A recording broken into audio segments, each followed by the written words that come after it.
Hebrews. This is Prophets of Awakening. This is our Israelites Advanced Bible Study night, Tuesday night, the 19th of March, 2024. Okay, we'll be reading out of the book of 1 Kings, chapters 11, 12, and 13. Okay, the story of the lion and the prophet. Okay, you can go to our YouTube channel to Prophets of Awakening and check out our. We have over 900 or so videos with a lot of information in these videos to connect dots for the person that's looking for the truth of the matter, the truth of the Holy Scriptures. Okay, we have 5 nights that we operating, and that's Tuesday night. We have our Israelite Advanced Bible Study 7 to 9 Central Time. Wednesday nights we have reading through the Tanakh. We're reading through the Old Testament and some of the lost books that was taken out. We're reading through those. It's from 7 to 9 Central Time. We have our Women's Advanced Bible Study on Thursday nights, 7 to 9 Central Time. And then we have our Men's Advanced Bible Study night on Fridays, but it's on Clubhouse. And the room is Non-Messianic Conversations. It's the name of the room. It's 7 to 9 Central Time. Then we have 2 Shabbats. One in the morning on Saturdays from 10 to 12 a.m. Central Time. Then we close out the Shabbat at from 6 to 7 p.m. Central Time on Saturdays. Okay. This is a non-Messianic channel. For those who don't know, we deal with the Tanakh and the Torah. And we don't subscribe to the New Testament, to the God that's in the New Testament, all the apostles, Paul, right? We don't subscribe to them. They have nothing to do with us as Hebrew Israelites and our culture. Okay. Shalom and welcome to the channel. Welcome to our Israelite Advanced Bible Study. We're going to do our normal, which is a moment of silence, prayer, Psalms, read the Psalms, and then we have some current events, some need to know information. Then we're opening up for some Q&A in the comments, dialogue is welcome. And then we'll go into our topic, which is we'll be dealing with 1 Kings chapters 11, 12, and 13. Okay? The moment of silence is for the Lord of hosts and Yahweh, our creator, and all that they're doing to bring about our prophesied deliverance in these last days. Oh Lord, we come before thee at this time, and we are thankful for your knowledge and the understanding that you have given us up until this point. And we seek thy face, that you shower us with peace, enlightenment, and a sense of togetherness. Oh Lord, we see thy hand in the affairs of the world, and we know and understand that what you have spoken in the past will surely come to pass. Turn not thy face from us, but hearken unto our plea. And hearken and do, O Lord, for we need you very much at this hour. Peace be unto you. Okay. So we're going to read the Psalms. Okay.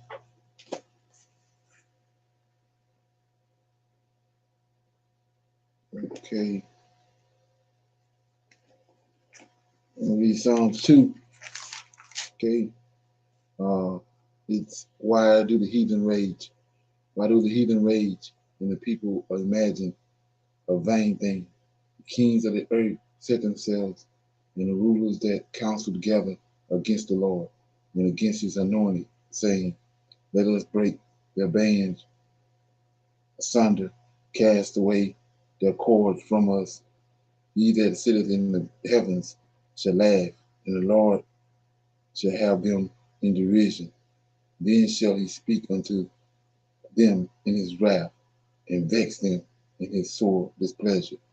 Yet have I set my king upon my holy hill of Zion. I will declare the decree.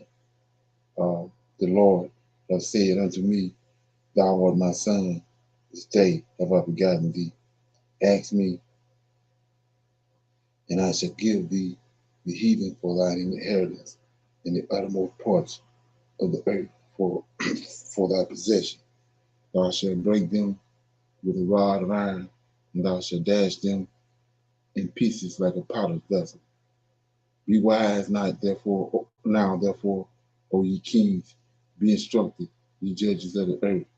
Serve the Lord with fear, and rejoice with trembling. Kiss the Son, lest he be angry, and ye perish from the way when his wrath is kindled. But a little, blessed are all they that put their trust in him.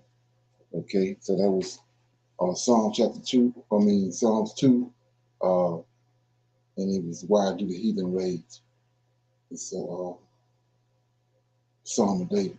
Okay, anybody have any comments on that? So I'll shine light on identifying the Lord and the Lord of hosts in this psalm. Verse 2 says, kings of the earth set themselves, and the rulers take counsel together against the Lord and his anointed, right? David, saying, let us break their bands asunder and cast away their cords from us. So when you understand when this was written, JC wasn't even on the scene, right? And we already have the anointed one right here. It says, verse 2, the kings of the earth set themselves, and the rulers take counsel together against the Lord and against his anointed. That's anointed means Messiah. So Messiah right here. It ain't Jesus. So it says, let us break their bands asunder, cast away their cord from us. Then 4 says, he that sitteth in the heavens shall laugh in the Lord. So verse 4, he that sitteth in the heavens is Yahweh, shall laugh. The Lord shall have them in derision. This is Lord of hosts. Then shall he speak unto them in his wrath, and vex them in his sore displeasure. Okay. Any comments on that? Okay. We go to some current events. Okay. I talked about this on Friday night, but I wanted to put it on one of our classes on Clubhouse. I mean on YouTube, so people on YouTube will get a chance to get some of this information. See?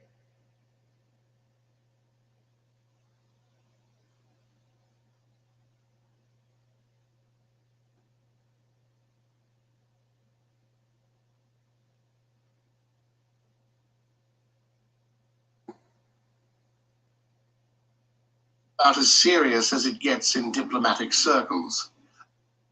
Are you tired of trying to learn options from broke YouTube influencers that make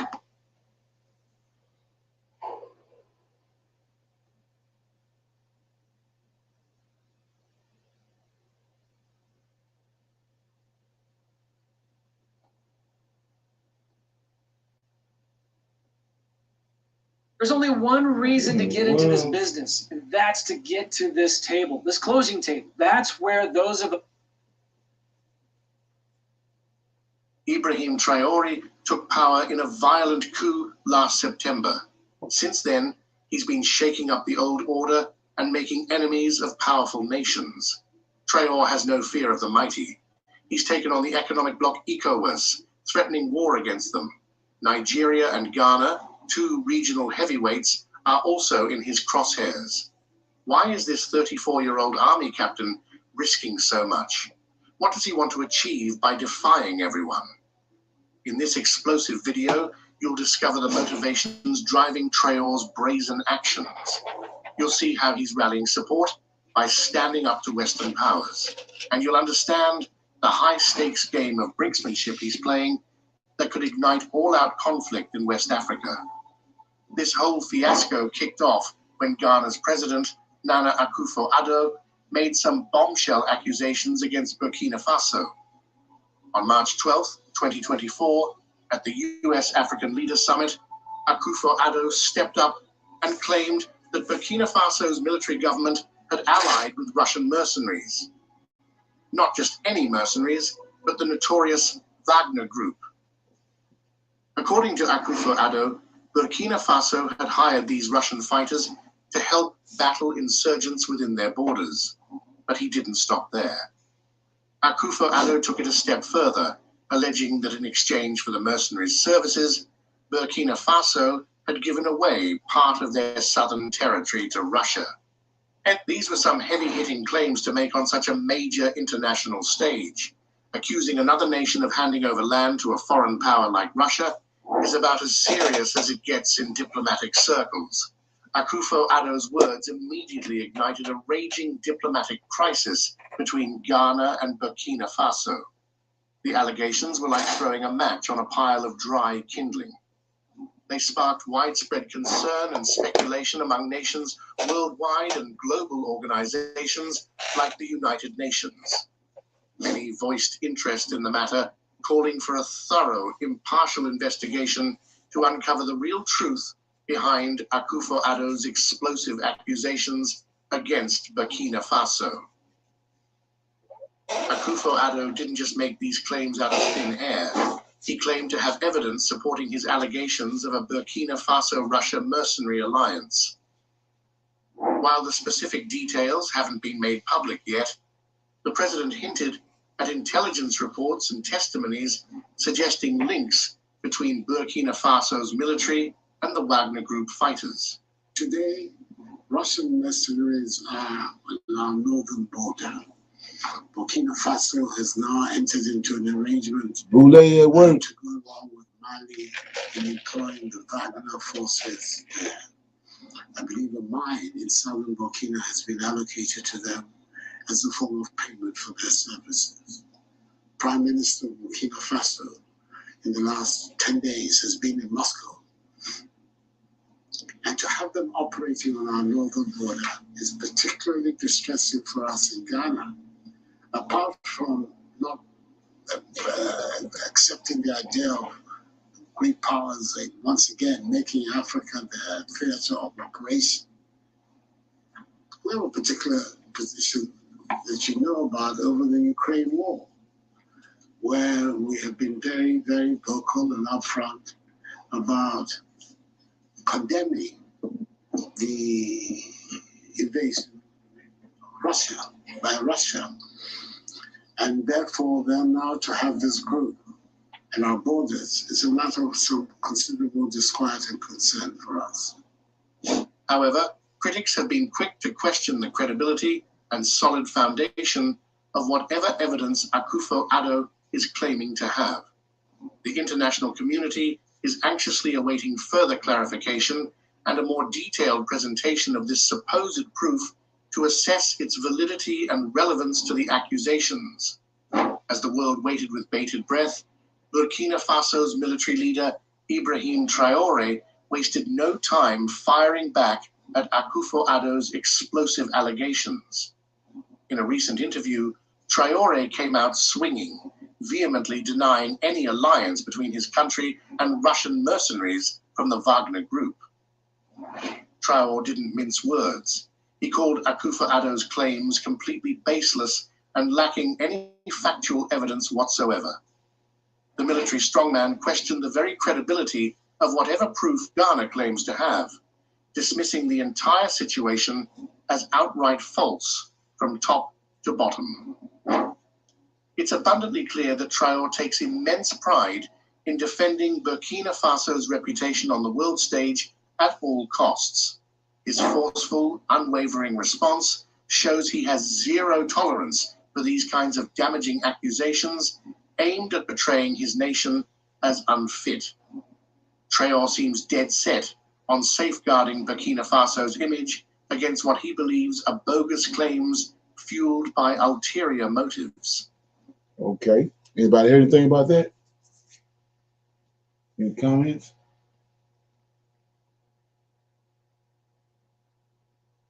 Okay. Got something else right here. Paying off your house is the biggest mistake you'll make in. Okay.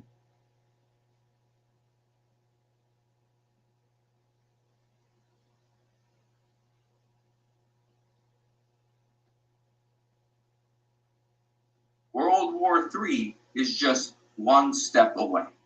That is exactly what the Russian President Vladimir Putin said after his victory speech, after he just won the Russia election. Now we're going to get to that, but we are also now getting reports that there are specific cities, certain locations, military bases that are actually potentially being attacked. These are the ones that are the highest level, the most concerning, okay, the biggest threat, and those are here in the United States. I'll just show you the map really quick. There it is. We will discuss that in just a moment, but all I ask is one thing, takes 2 seconds. Go ahead, hit that like button if you enjoy these daily updates. Now, let's begin.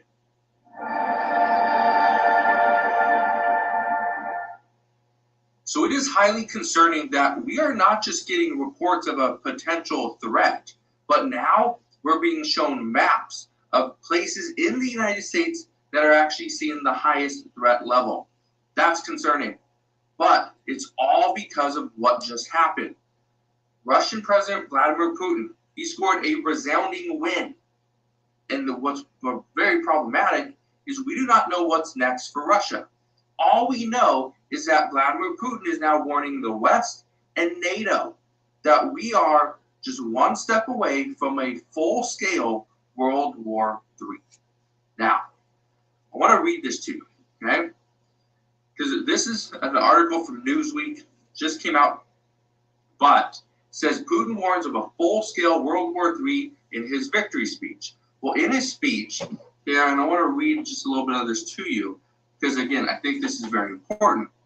He's taking questions from reporters, okay? And he's asked about the possibility of a conflict between Russia and the West. And he replied, I think that everything is possible in the modern world. But I have already said, and it is clear to everyone, that it will be one step away from a full-scale Third World War. I think hardly anyone is interested in this. However, even though nobody is interested in a Third World War, all countries are preparing for it. China is preparing for World War III. The United States has been prepared for World War III for quite a while.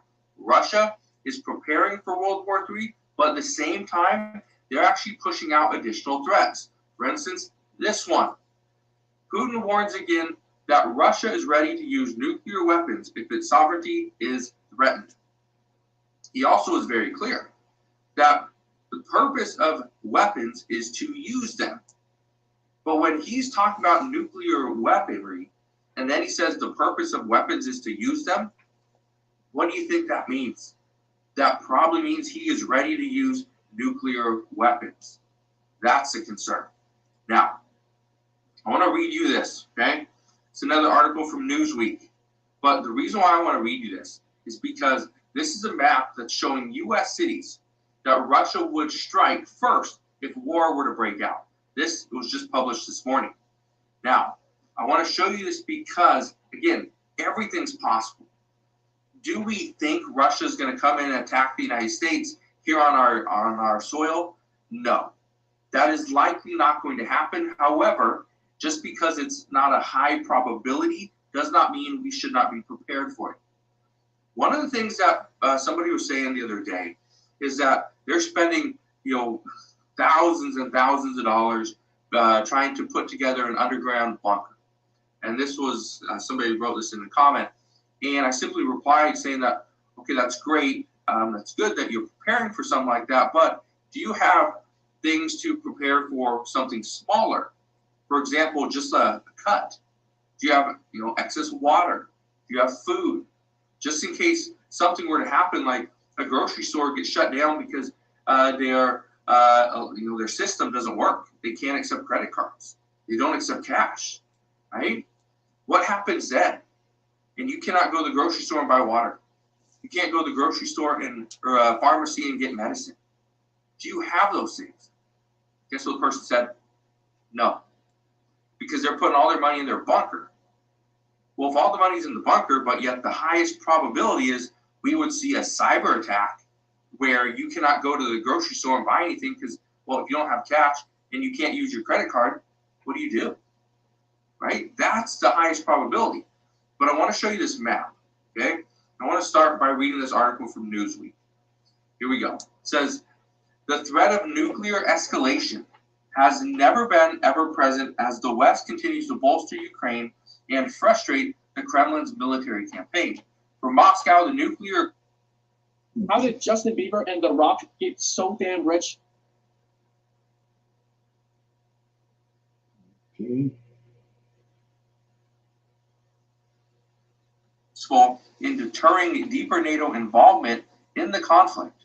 But as Putin warned, everything is possible in the modern world. He says there is no indication that a nuclear confrontation between NATO and Russia is imminent. U.S. officials have repeatedly said they see no signs of Russia preparing to use nuclear weapons, regardless of the bellicose rhetoric employed by Putin and his Kremlin allies, or the decision to deploy tactical nuclear weapons in Belarus. It says a nuclear exchange would be disastrous for all involved. The Federation of American Scientists estimates that Russia has around 5,580 nuclear weapons compared to the United States 5,428. Both are thought to have around 1,600 active deployed strategic nuclear warheads. Okay. Any comments on that?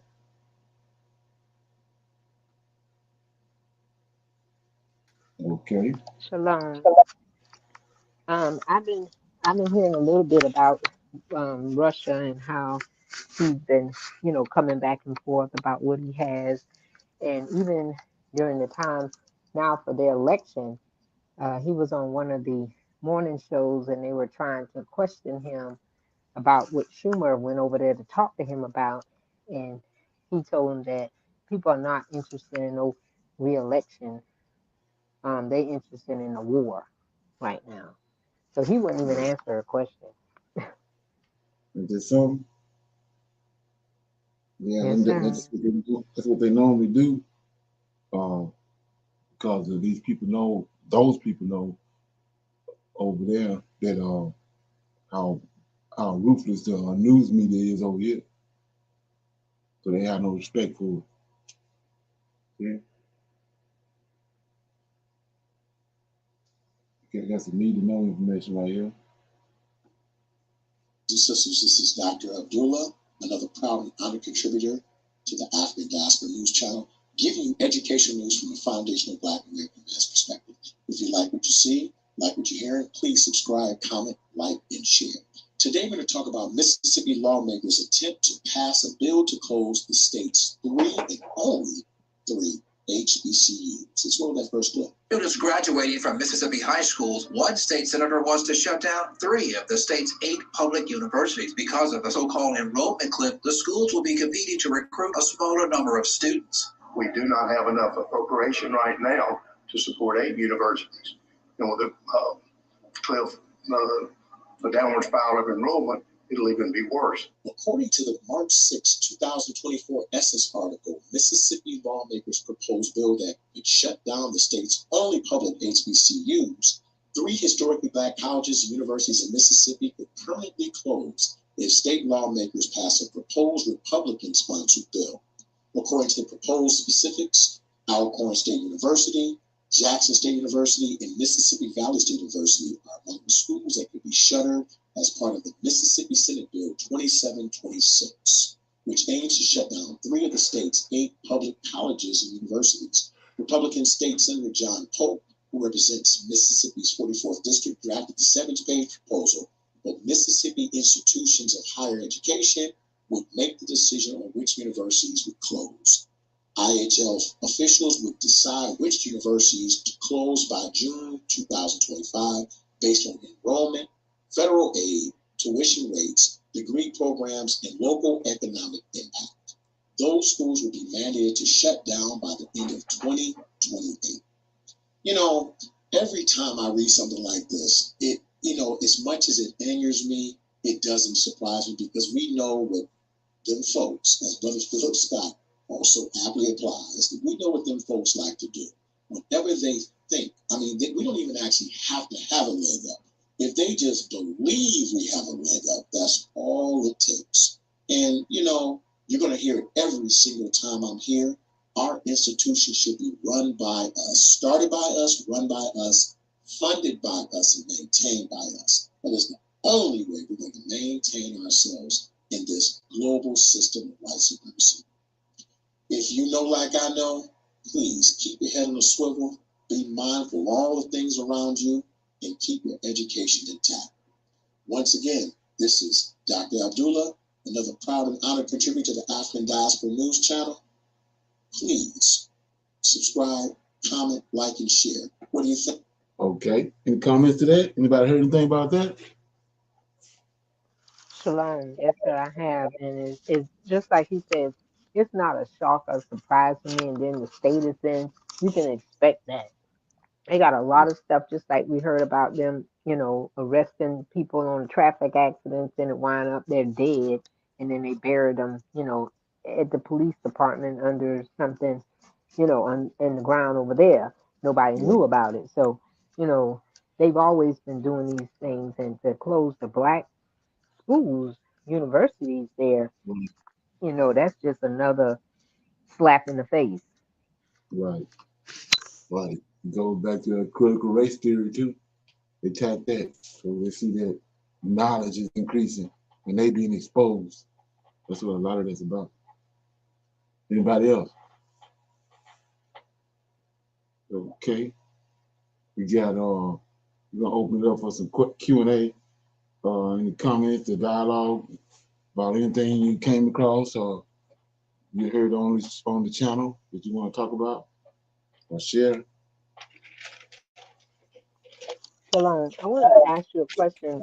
You talked about it before, and then we listened to one of the dialogue narratives about the Sufi-grapha and the Apocrypha being um, like embellished stories of whatnot. So, have we found out exactly, is the Apocrypha more truth than the Sufi-grapha? Yeah, if you go to the original, if you go to the original King James, the 1611 King James, the Apocrypha was in it. The Apocrypha was in it. Then they took it out. They came to the Catholic Church when they saw that how it was aiding people in understanding the scriptures contrary to what they had told us. That's when they took it out. But the original King James had the Apocrypha books in it. Okay. And what's that? I was just going to say the Apocrypha is more vivid and it helps to understand all the missing pieces. Right. Exactly. So I was going to make sure which one was good because I have both of them anymore. Right. And once you get the foundation with those books, then you bump what you have up against the pseudepigrapha because it's meat up in the pseudepigrapha, but a lot of those, some of those books, you can tell that they was manufactured by Europeans or by the Greeks and the Romans. They didn't come from the mind of the Israelites or the mind of the angels. Right, and you can see that now that when you shine the light on it before, and I was trying to research that and look through that, it starts like the Greeks started everything. So it's basically made up with them redoing the stories or taking out or adding to. Right, exactly. Great. Thank you, sir. All right. Anybody else have anything they want to talk about? Yes, sir, I do. Shalom, everyone. Brother Leonard, I have a question on forgiveness and our sins and the atonement, right? Okay. In the book of Hebrews, right? In chapter 10, because we know how it was in the Old Testament that there was animal sacrifices, right? And so doing some reading and having an open dialogue with one of the sisters in chapter 10 of Hebrews, where it says Christ was the perfect sacrifice, right? Right. And so also just explain that a little bit better to us on how did they just do away with the animal sacrifice in the Old Testament to sacrifice JC? Because this is me thinking, if JC was his only son, right, and supposed to be the Messiah, right, and the Son of God, we know that the Lord of hosts loves us. He loves his children. So why would he all of a sudden do away with the animal sacrifice to say that for it is not possible that the blood of the bulls and of the goats should not take away sins? All of a sudden, if he was the Son and the Messiah, those words would not have been spoken at all. If he was in the Old Testament, which we know that he was not. But just connect some dots for me and explain that. And as you said, put it on the record, because we see too all throughout the New Testament, it talks about forgiving others in order for us to be forgiven. And I did not find that anywhere in the Old Testament. Okay. Yeah, so you have to first of all, people don't gotta understand that the Old Testament was written in Hebrew, because that's what the angels speaking. That's what our forefathers speak in Hebrew. And then the New Testament never was in Hebrew. It came about when the Greeks came in Hellenization, and they got hold of our records at that time. And so that's why the New Testament is written in Greek. So then you have to understand what Hellenization means. Hellenization is when the Greeks came, especially with Alexander, his conquest of the world. Every nation they came across, they took some of their culture and synchronized it with the Greek culture and synchronized their gods. So before they got hold of our records, the Greeks, the Romans, the Gentiles, they was dealing with these dying and rising saviors. So right there, I already tell you something, because we know that the angels and the Creator is eternal beings. So they ain't gonna die and rise, but they had dying and rising saviors, like I said, Horus in Egypt. The Horus died, and he rose. They was immaculately conceived. So when they came to, by the time they get to, when the Greeks and the Romans, especially by the time the Romans come on scene, they dealing with a 16 crucified savior that they didn't synchronize through all these kingdoms. They had Mithras. He's the dying, rising, and he got all the same characteristics. JT, he died. He came on the scene at 12 years old, teaching in the temple. He turned water into wine. All those things are how you make a god. They did that with Julius Caesar. But so they got out to our scriptures. That's how they got. They first of all, like I said, they created JC at the Council of Nicaea.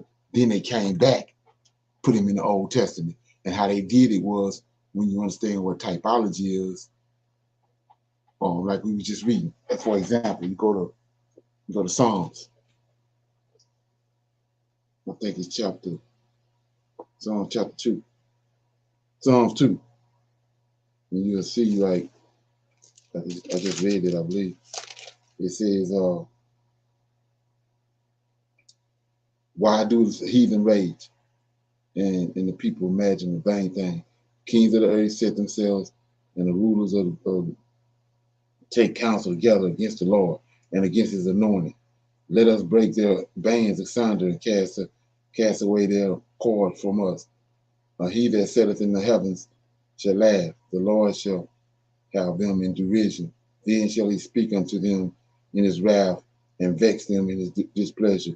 Here it goes right here. Yet have I set my king upon my holy hill, and I declare the decree. Here it goes. I will declare the decree. The Lord hath said unto me, David talking. Thou art my son. This day I have begotten thee. So they use that word for word in the New Testament. That's how he's concocted most of it out of these Psalms. So like I said, that he's a Gentile God with all Gentile characteristics, born of a virgin, taught in the temple. He had all that on him, but they got, because when he came on the scene, the last of the crucified saviors, they had our records. Not then they was able to put him go back to the Old Testament and put him in the Old Testament. That's how they done. So it wasn't no such thing as a man dying for the sins of the human race, because in the beginning he had already had this. When he created creation, he had clean animals for that purpose. That's why when they got on the ark, he said, get the animals 2 by 2, male and female, the unclean animals. But he had to get 7 of all the clean animals, because he's gonna need some of them for the sacrifice. To sacrifice them while they was on the boat. And immediately after they got off the boat, went back to give them time to multiply so they could use them. But they had enough to go through the process of the flood. They had to get 7 of all clean animals to use them. So most people think that sacrifice started at the temple when Moses got the information, but the sacrifices and all that started with when Adam and Eve sinned in the garden. The Lord of hosts made a sacrifice to cover Adam's sin. He showed him how to do it, and then took the skins and put them on them. And then you get to Cain and Abel, they went to the altar.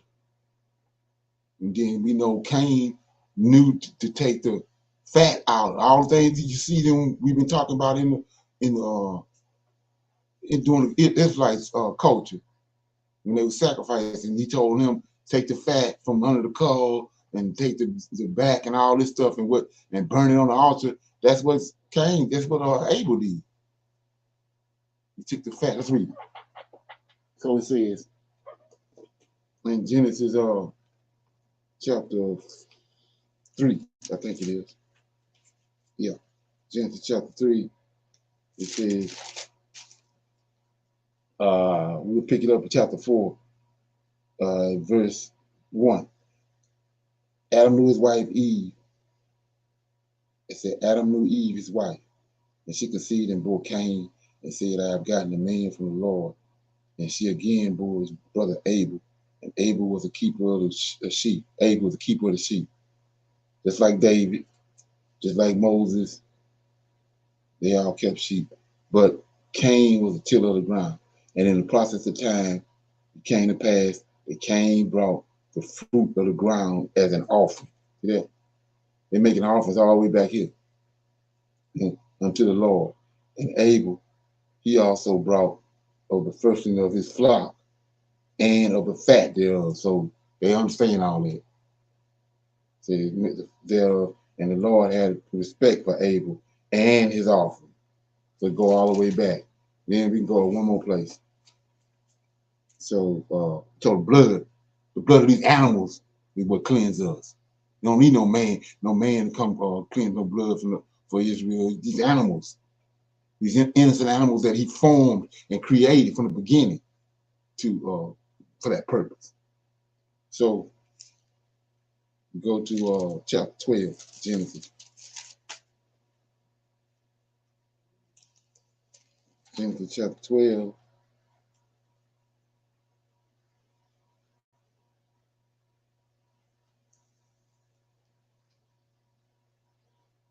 Okay.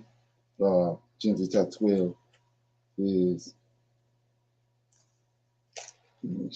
yeah, it says, start at verse 1, chapter 12. Now the Lord has said unto Abraham, get thee out of thy country and from thy kindred and from thy father's house to a land that I will show thee, and I will make thee a great nation, and I will bless thee and make thy name great, and thou shalt be a blessing. And I will bless them that bless thee, Curse him that curseth thee, and in thee shall all the nations of the earth be blessed. And Abraham departed as the Lord had spoken unto him, and as the Lord had spoken unto him, and Lot went with him. Abraham was 75 years old when he departed from Hebron. And Abraham took Sarah his wife, and Lot his brother's son, and all their substance that they had gathered, and the souls that they had gotten in Haran, and they went forth into the land of Canaan, and into the land of Canaan they came. And Abraham passed through the land unto the place of Shechem, unto the plains of Morah, and the Canaanites was being in the land. And the Lord appeared unto Abraham and said, unto thy seed will I give this land, and there builded he, here you go right, and there builded he an altar unto the Lord, who appeared unto him. And he removed from thence into the mountains on the east of Bethel, and pitched his tent having Bethel on the west and high on the east, and there he built an altar unto the Lord and called upon the name of the Lord. There it is right there. So we see it long before they got to Mount Sinai, and you know what I'm saying, and building and thought they got all those laws from the Lord of hosts. At Mount Sinai, they already was doing that. Our forefathers was doing that. All the ones before the flood, Enoch and all them, they understood all this. They was making sacrifices. All this happening is being reintroduced, reconstituted, and expanded out. Like I said, another example of that is the flood. You know, you see the flood in Noah's time, but go back to Genesis 1 and 2, it's a flood. They coming, it's the Most High, Lord of hosts, and Yahweh is returning to the earth. In Genesis 1 and 2, it's a flood. He judged the earth because of what Lucifer had done to the earth, and he caused a flood. And so that's why when the flood of Noah, he comes and says, never again am I going to cause the earth to be flooded. That's why he put the rainbow out there. He said, never again. He had already flooded it before. So everything's being reconstituted. And they want you to think that it's, it's something else going on. Like I said, you don't see nowhere in that process. You don't need no son, no human to die for nobody. First of all, no man can't be in charge of nothing. When you understand who these angels are, how you got a son, and then you got to look at that. How you got a son? Because he an eternal being. He an eternal being. How the hell he got a son? So none of it makes no sense. Like I said, especially when you grounded, you got the right foundation. It makes no sense. Right. So, Brother Leonard, can we just do away with the saying to forgive others in order to be forgiven? Because in the Old Testament, even in the commandments, it does not speak of that. The laws and the commandments given in the Old Testament is basically telling us how to conduct ourselves and what he expects from us as Hebrew Israelites to live righteously. Right. So like I was saying before, that's all that is Gentiles and Europeans and those people concoctions. They mindset, the way they think, like, and we know that words that they use, they mean one thing, but they mean something totally different to us. And when our forefathers in the Hebrew in our culture, they mean something totally different. Like, for example, mercy. All this bull crap about mercy. So he came, the Lord of hosts came down and viewed the earth. It was so much sin. He said all he found was Noah, perfect in his generation, right? Did he have any mercy on the rest of the people? No, sir. He poured the flood out on them. Did he have any mercy? No, He sir. said No, no. sir. He said no. What's this mercy he talking about?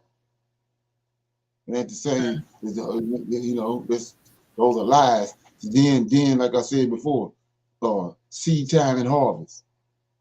You know, a lot of people they hear that and they go with the seasons and the plants that bring everything that have seed. You know, he said that when he brought the flood, he said never again will he do that because the earth will always have seed time and harvest, which is the seeds and the plants, fruit trees and all these things. The earth itself and the grass is operating off of seasons, off of the 4 seasons. So that ain't the only seed.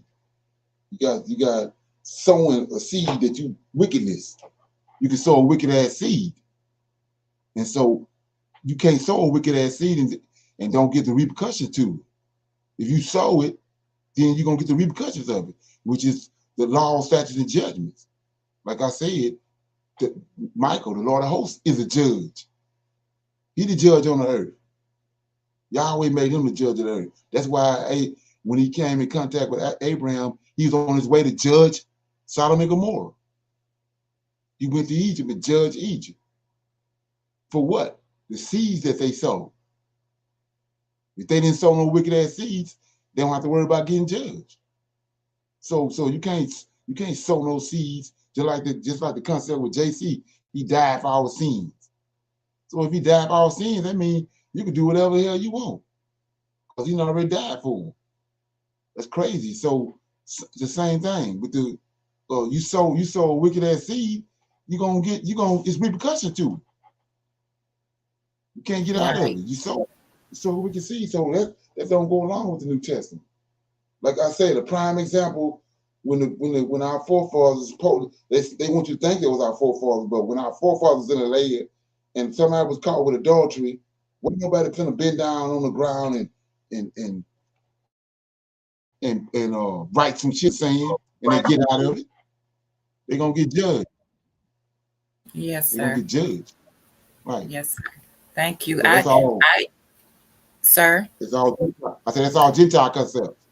Right. Yes, sir. And with doing the research on this and wanting to get a better understanding, Brother Leonard, every time I would research something, it would start with the sacrifices in Leviticus. And I was not I was not understanding that. Like, you missed all before that, like you said, Genesis and all of that. Then when you look at it as they saying, JC, this is me thinking over everything that I have learned. When they say, he died for our sins, right? Right. We were a set apart nation. Right. Right. So he didn't, I don't know about nobody else, but me knowing better now, no, he didn't die for my sins because I have nothing to do with him. Right. So if we understand what it tells us in Exodus chapter 19, when it says that verse 5, now therefore, if ye will obey my voice indeed and keep my covenant, then ye shall be a peculiar treasure unto me above all people. Right.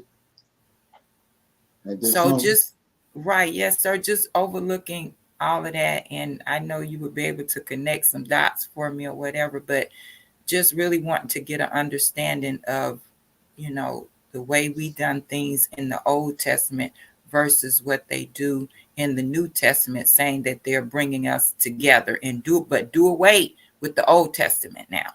Right. Right. Yeah, there's something. So we had read on a few occasions over the last couple of months how Abraham commanded Isaac not to deal with the Gentiles, right? He said that all their works and everything they do is unclean, and then don't associate them, don't do that with them. So who are these Gentiles? When you write about the scriptures, Cain had a relationship, cohabitated with Eve and got Cain. I mean, serpent had cohabitated with Eve and got Cain. So serpent is wicked as hell. And then it's that bloodline that it was forbidden for angelic beings to sleep with a human woman. because that's that's not part of the Most High creation. That's why when them giants died, that spirit didn't come from heaven. It was born upon earth. So that it's got to stay here until the judgment comes, and that's when he's gonna get rid of it. So my point is this: when you see what Abraham commanded Isaac, the Gentile need mercy.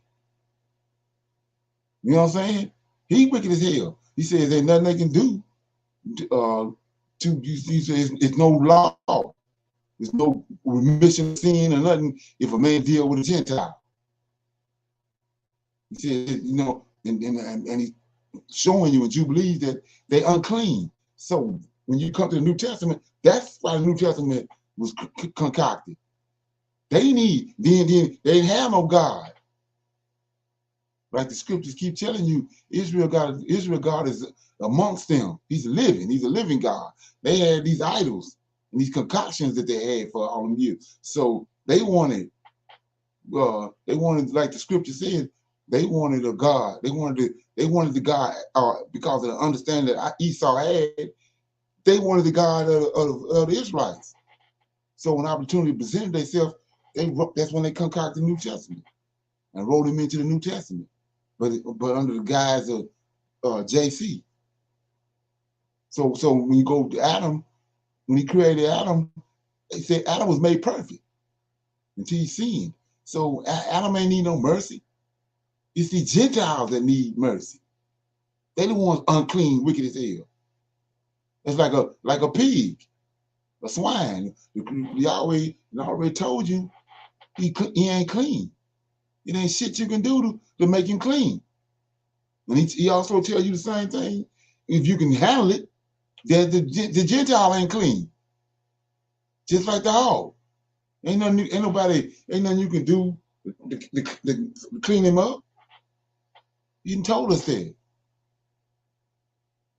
So when you understand that, that's where all this rhetoric and all this stuff in the New Testament coming from. They done wrote themselves into the scriptures.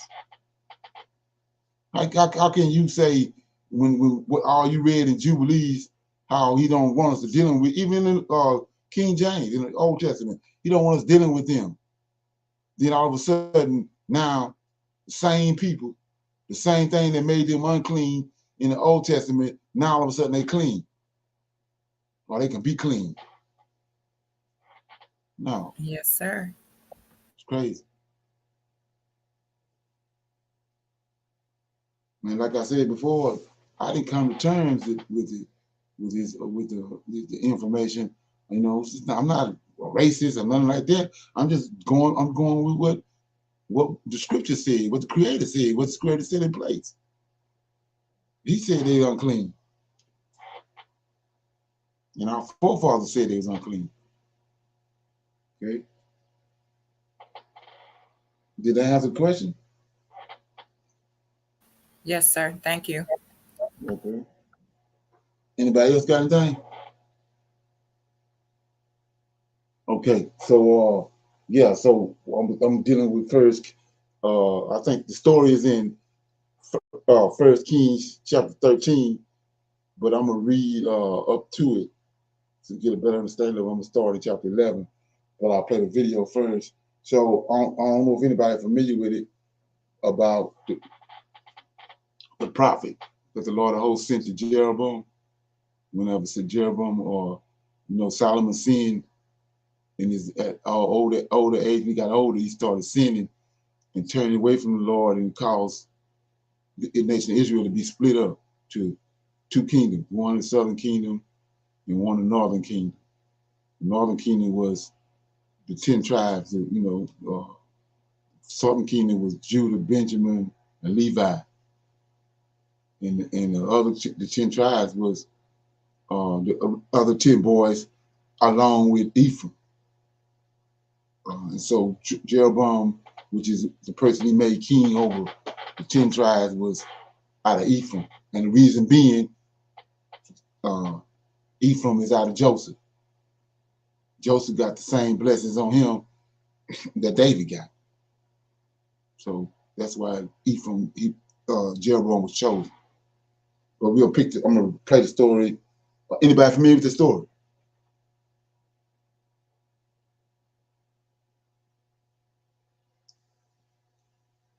Anybody familiar with that story? No, sir, I'm not. A little bit, yes, sir.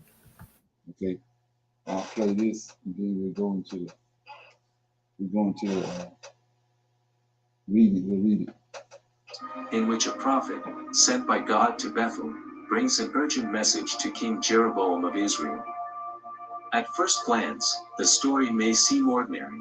However, as events unfold, a tragic twist is revealed, culminating in the prophet's death by a lion.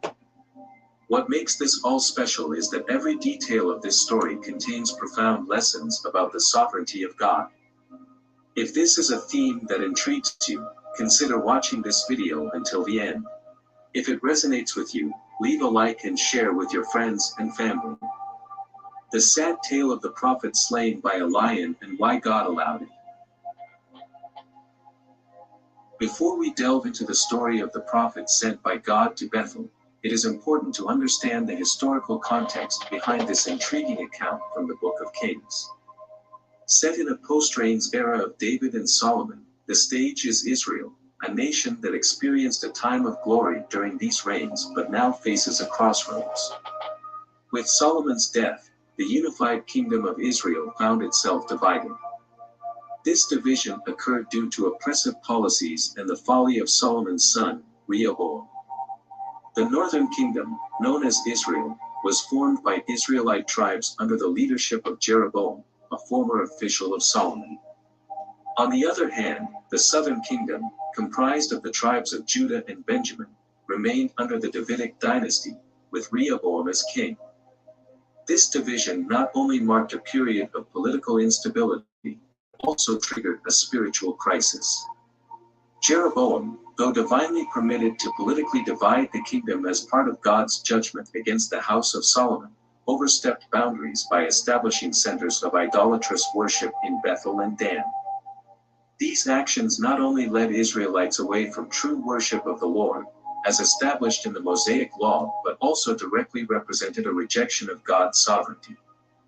Jeroboam erred in seeking to ensure the continuity of his power by diverting the people from worship at the Jerusalem temple. To do so, he introduced golden calves as objects of worship and instituted an alternative priesthood. These decisions, besides disobeying divine commands, also amounted to a defiance of God's choice of Jerusalem as the location of his special dwelling. The spiritual and political consequences of Jeroboam's disobedience were immediate and enduring. The apostasy he introduced undermined the nation's spiritual foundations. The people of Israel, turning away from legitimate worship, became susceptible to idolatry and rejection of divine principles. This not only displeased God but also opened doors to the nation's spiritual and moral decline. Politically, Jeroboam's disobedience resulted in constant conflicts between the two kingdoms, Israel in the north and Judah in the south. Internal divisions weakened political stability and created a conducive environment for rivalries and disputes. The political consequence of disobedience was the chronic instability that shaped Israel's destiny in the subsequent years. Bethel, the place to which the prophet was sent, holds great significance in biblical pages. Its name, meaning house of God, harks back to the moment when Jacob had a vision of angels ascending and descending a ladder reaching heaven. This vision marked Bethel as a place of divine revelation. The irony here is notable as Jeroboam turned a place where God had revealed himself to the nation's patriarch into a scene of rebellion and apostasy. Against this backdrop of contempt and challenge to divine authority, the man of God was sent to Bethel to prophesy against the idolatrous altar and condemn Jeroboam's idolatry and rebellion. This historical context helps us understand the gravity of the situation and the reasons why God chose to send a prophet to confront the king and his spiritual deviation. These critical events serve as a solid foundation for understanding the unfolding of this tragic biblical tale. The prophet's mission in Bethel had an evident purpose: to prophesy against the idolatrous altar established by Jeroboam. This was not just a task of rebuke, but a direct confrontation with practices that led Israel. Okay, so let's talk about some of this before we go on. So anybody familiar with Bethel? You know what that is, Bethel? No, sir. That's when Jacob was fleeing from Esau, and he went to Bethel. That's the place where he saw the angel ascending and descending. You familiar with the ladder, right? Jacob's ladder. Yes, sir. So Bethel is the portal. Is the portal from their world to our world, where the angels come in at. When you understand that, that's where the 200 angels came in at. They came in to the portal at Bethel, and they went from there to Mount Hermon. Mount Hermon in that same region. You familiar with Mount Hermon, right? Yes, sir. Yeah. That's what the 200 angels made the agreement at pact. They made the pact agreement on Mount Hermon, but they came in through Bethel. That's the holy. That place is holy. So when you go to Jeroboam, because of what Solomon did, he chose Jeroboam to be over the 10 tribes. He split the nation of Israel up. So now this dude got beside himself. So he goes all the way back. Like I said, it's nothing new under the sun. He goes back and fashioned 2 calves for the Israel to worship. Do that ring a bell? Ain't that what Aaron did?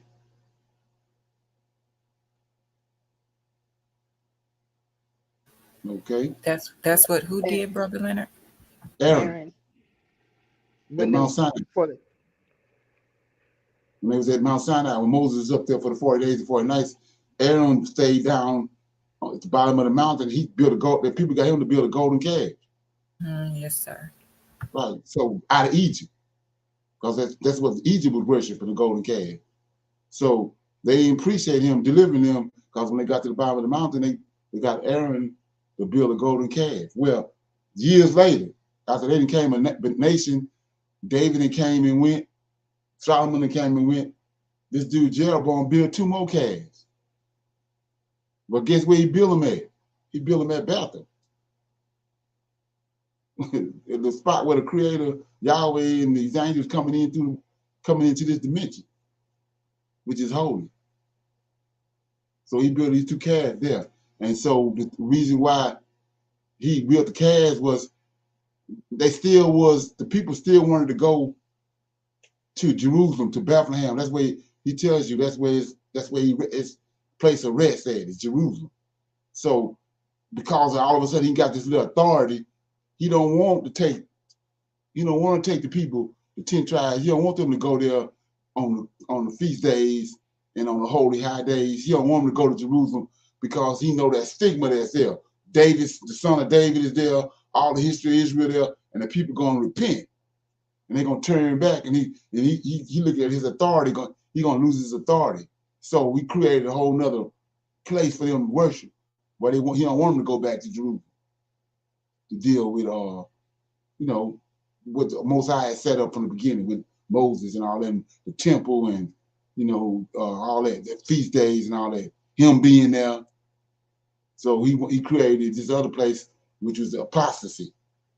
He created these 2 golden calves and started a priesthood, all that, down in this other place, to keep the Israelites from going back to Jerusalem and dealing with the seed of David. So that's what's going on. So you got Rehoboam, because a lot of people get these names mixed up. Rehoboam succeeded. He's the son of Solomon, came from David. He's David's grandson.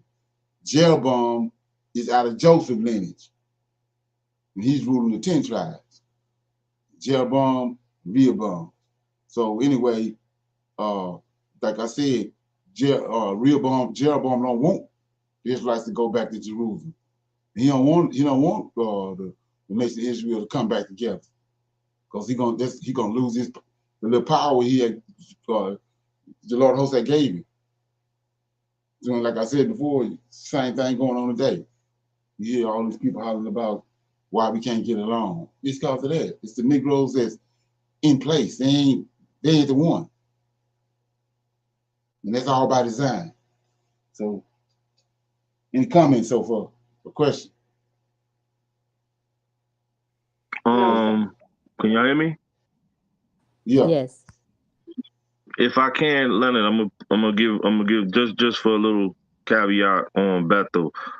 Bethel goes all the way back to Abraham. So if anybody is really wondering how deep that goes, so you can read that up on Genesis chapter 12, probably starting at like 5 on down, because this is where Abraham pitched and created an altar while he was going on his way to Egypt. He created an altar unto the Lord at on the east side of this Bethel, and there was a mountain there. So that's how far back Bethel go, all the way to Abraham day. Right, exactly. Right. You pretty much can, I mean, they took it out, but you can pretty much believe that if that's where he met Abraham at, then he was dealing with those men before the flood in the same place. They, you know, like I said, they take away the understanding of all that. They don't want you to know that. It's like the priesthood. The priesthood, when he made Moses, especially when he made Aaron the high priest, that's the continuation from the men before the flood. That's all. It's just being reconstituted, and now it's a nation, right? Okay. Everybody good on that? Yes, sir. Yes. Israelites away from true worship. The prophet, being sent to proclaim God's word against the idolatrous altar, represented divine authority in the face of the king's rebellion. By prophesying against the altar, the man of God not only condemned idolatry, but also directly confronted the challenge to God's sovereignty. Bethel, a place marked by divine presence in the past, now witnessed a blatant rejection of that presence. The prophet's mission in Bethel symbolized a call to restoration of true worship and submission to the Lord, who had chosen Jerusalem as the site of his dwelling. However, upon arriving at Bethel, the prophet not only prophesied against the idolatrous altar, but also announced an immediate sign to validate the truth of his message. The prophet's prophecy included the declaration that the altar would be split and its ashes poured out. This was not just a judgment against practiced idolatry, but also a prophetic foresight of Israel's imminent spiritual and political decline under Jeroboam's leadership. It was a clear message from God about the consequences that would come as a result of disobedience and apostasy. While the prophet fulfilled his mission in Bethel, an extraordinary event occurred. King Jeroboam, confronted with the bold condemnation of his idolatrous altar, extended his hand against the man of God. However, in this act of aggression, Jeroboam's hand instantly withered, becoming unable to move. This was a supernatural and immediate sign of God's judgment upon those who oppose his will and his messengers. Jeroboam's paralyzed hand did not escape the Lord's notice, and this extraordinary occurrence served as a tangible manifestation of God's power. It not only reaffirmed the authority of the man of God and the truth of his message, but also highlighted the importance of obedience. Jeroboam, in confronting the prophet, was directly challenging divine will, and divine judgment was immediately poured out upon him.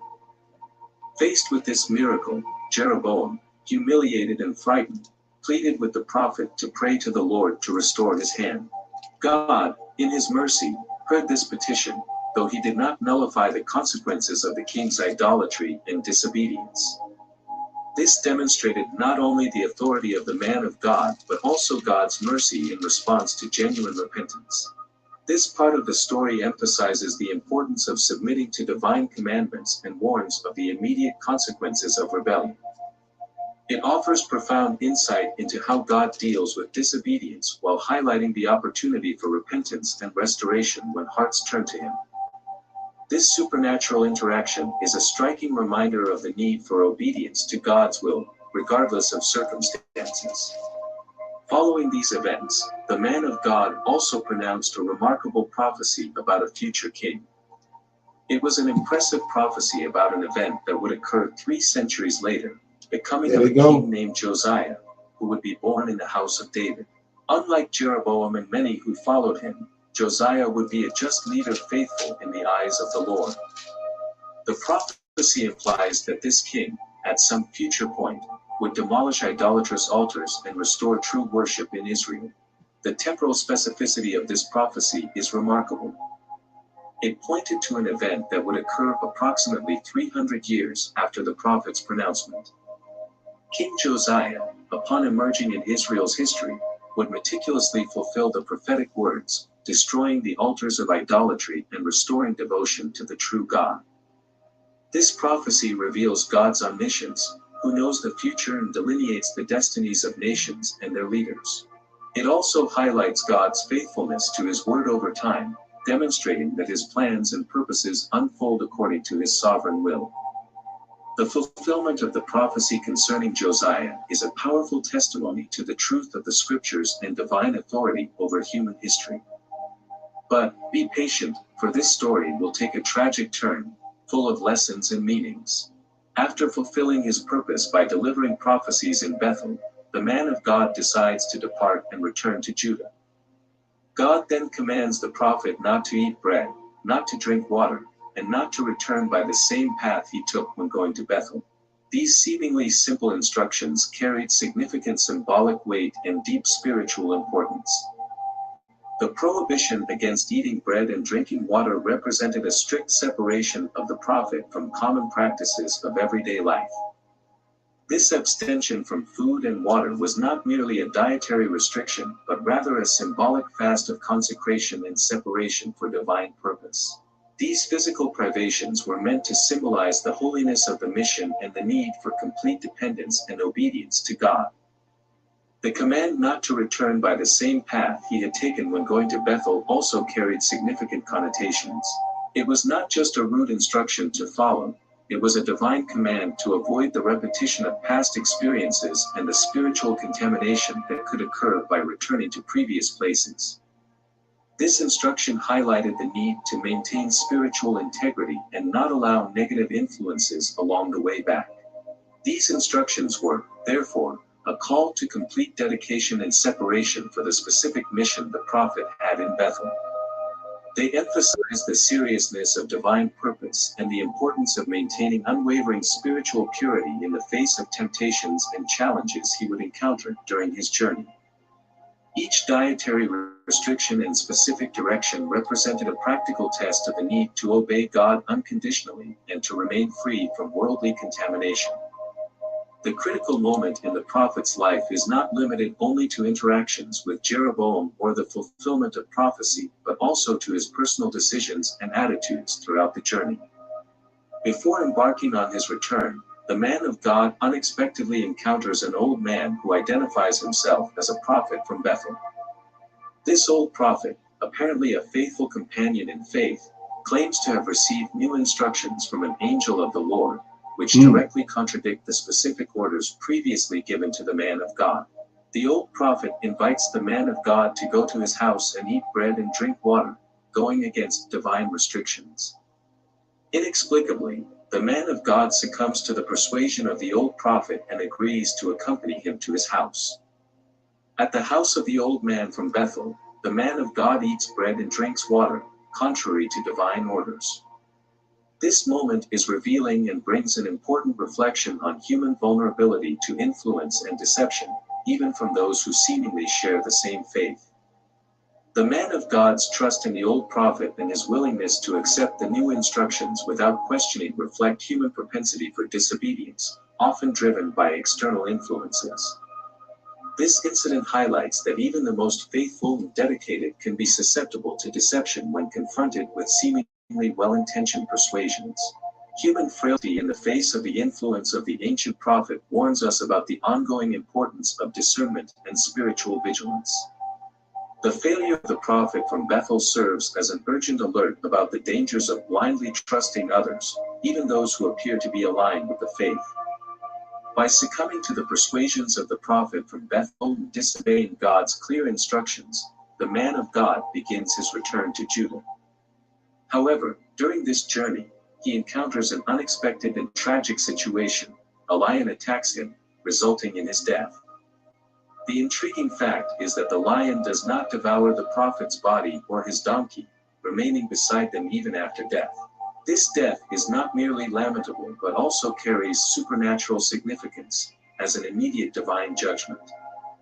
In this context, the lion is not just a common predator, but rather an instrument of God's judgment. The fact that the lion does not consume the body of the man of God or his donkey but remains beside them highlights the supernatural nature of this event. It is not a coincidence, but rather a direct intervention from God to demonstrate his disapproval of the prophet's disobedience. The divine judgment, represented by the lion's action, underscores the seriousness of obedience to God and the gravity of the consequences of disobedience. Okay, so like we were just talking about, what a mercy. What a mercy. Like I said, there's repercussions and judgment. So it's the same thing with David's situation and his friend. He was instructed not to touch the ark, and he touched it, and the Lord of hosts killed him. Same thing right here. Like I said, same with the flood. What a mercy is. So what mercy they got, the mercy they talking about, and the mercy that we deal with our forefathers, two different concepts. So this you ain't getting no mercy. And another thing I want to shine a light on, they go to lion again. You don't see no lions over there in the Middle East. So you think that was the only lion around there when if he walking back from Judah, he walking from Bethel back to Judah, and he run into the lion. Ain't no lions nowhere over there where those people are today. That's something to think about. Okay. Any comments or questions before I start reading? I got one question. What the dude was saying, when the man was, I guess, offering a meal, and he said that was a no-no or something like that. Right. I think that's the only part where he may have been off with, because we know that Abraham offered these three men something to eat. So I think that's some Gentile perspectives on things like that. I don't think that's where that meant, because we know the story and how this whole thing went, and I don't think it was a failure in him offering them something to eat. So I think that's a big confusion right there, because we know Abraham offered the three men that came something to eat. That's all. Right. Okay. Yeah. Me looking at that from previous conversations, and then dealing with that on myself was anytime the Lord of hosts send you to do something, or you got a assignment, a divine assignment, you're supposed to be expecting evil to show up, try to persuade you. So that's what I see that old man as. If you go back to when Abraham was on his way to sacrifice Isaac, the old man showed. Remember that? The old man showed. Yeah. Showed up, transformed himself, angel of light, or whatever you want to call it. Right. That's true. You should have been expecting it. Right. But that's so that's an even deeper perspective, because Abraham knew that there was something with these men. Right. While he's offering them something. Right. He just turned. Okay. Got you. Yes, sir. Okay. Anybody else? I'm gonna start reading out of I'm gonna read 11, 12, and 13 leading up to this story we just listened to. So it says, but King Solomon loved many strange women, together with the daughters of Pharaoh, women of Moabites, Ammonites, Edomites, Zidonians, Hittites, of the nations concerning which the Lord said unto the children of Israel, ye shall not go in unto them, neither shall they come in unto you. For surely they will turn away your heart after their gods. Lowercase. Solomon clave unto these in love, and he had 700 wives, princes, 300 concubines, and his wives turned away his heart. For it came to pass when Solomon was old that his wives turned away his heart after other gods, and his heart was not perfect with the Lord his God, and, as was the heart of David his father. But Solomon went after Asherah, the goddess of the Zidonians, and after Milcom, the abomination of the Ammonites. And Solomon did evil in the sight of the Lord, and went not fully after the Lord, as David his father. Then Solomon built an high place for Carmish, the abomination of Moab, in the hills that is before Jerusalem, and for Moloch, the abomination of the children of Ammon. And likewise did he for all his strange wives, which burnt incense and sacrifices unto their gods. And the Lord was angry with Solomon, because his heart was turned from the Lord God of Israel, which had appeared unto him twice. And he commanded him concerning this thing, that he should not go after other gods, but he kept not that which the Lord commanded. Wherefore the Lord said unto Solomon, for as much as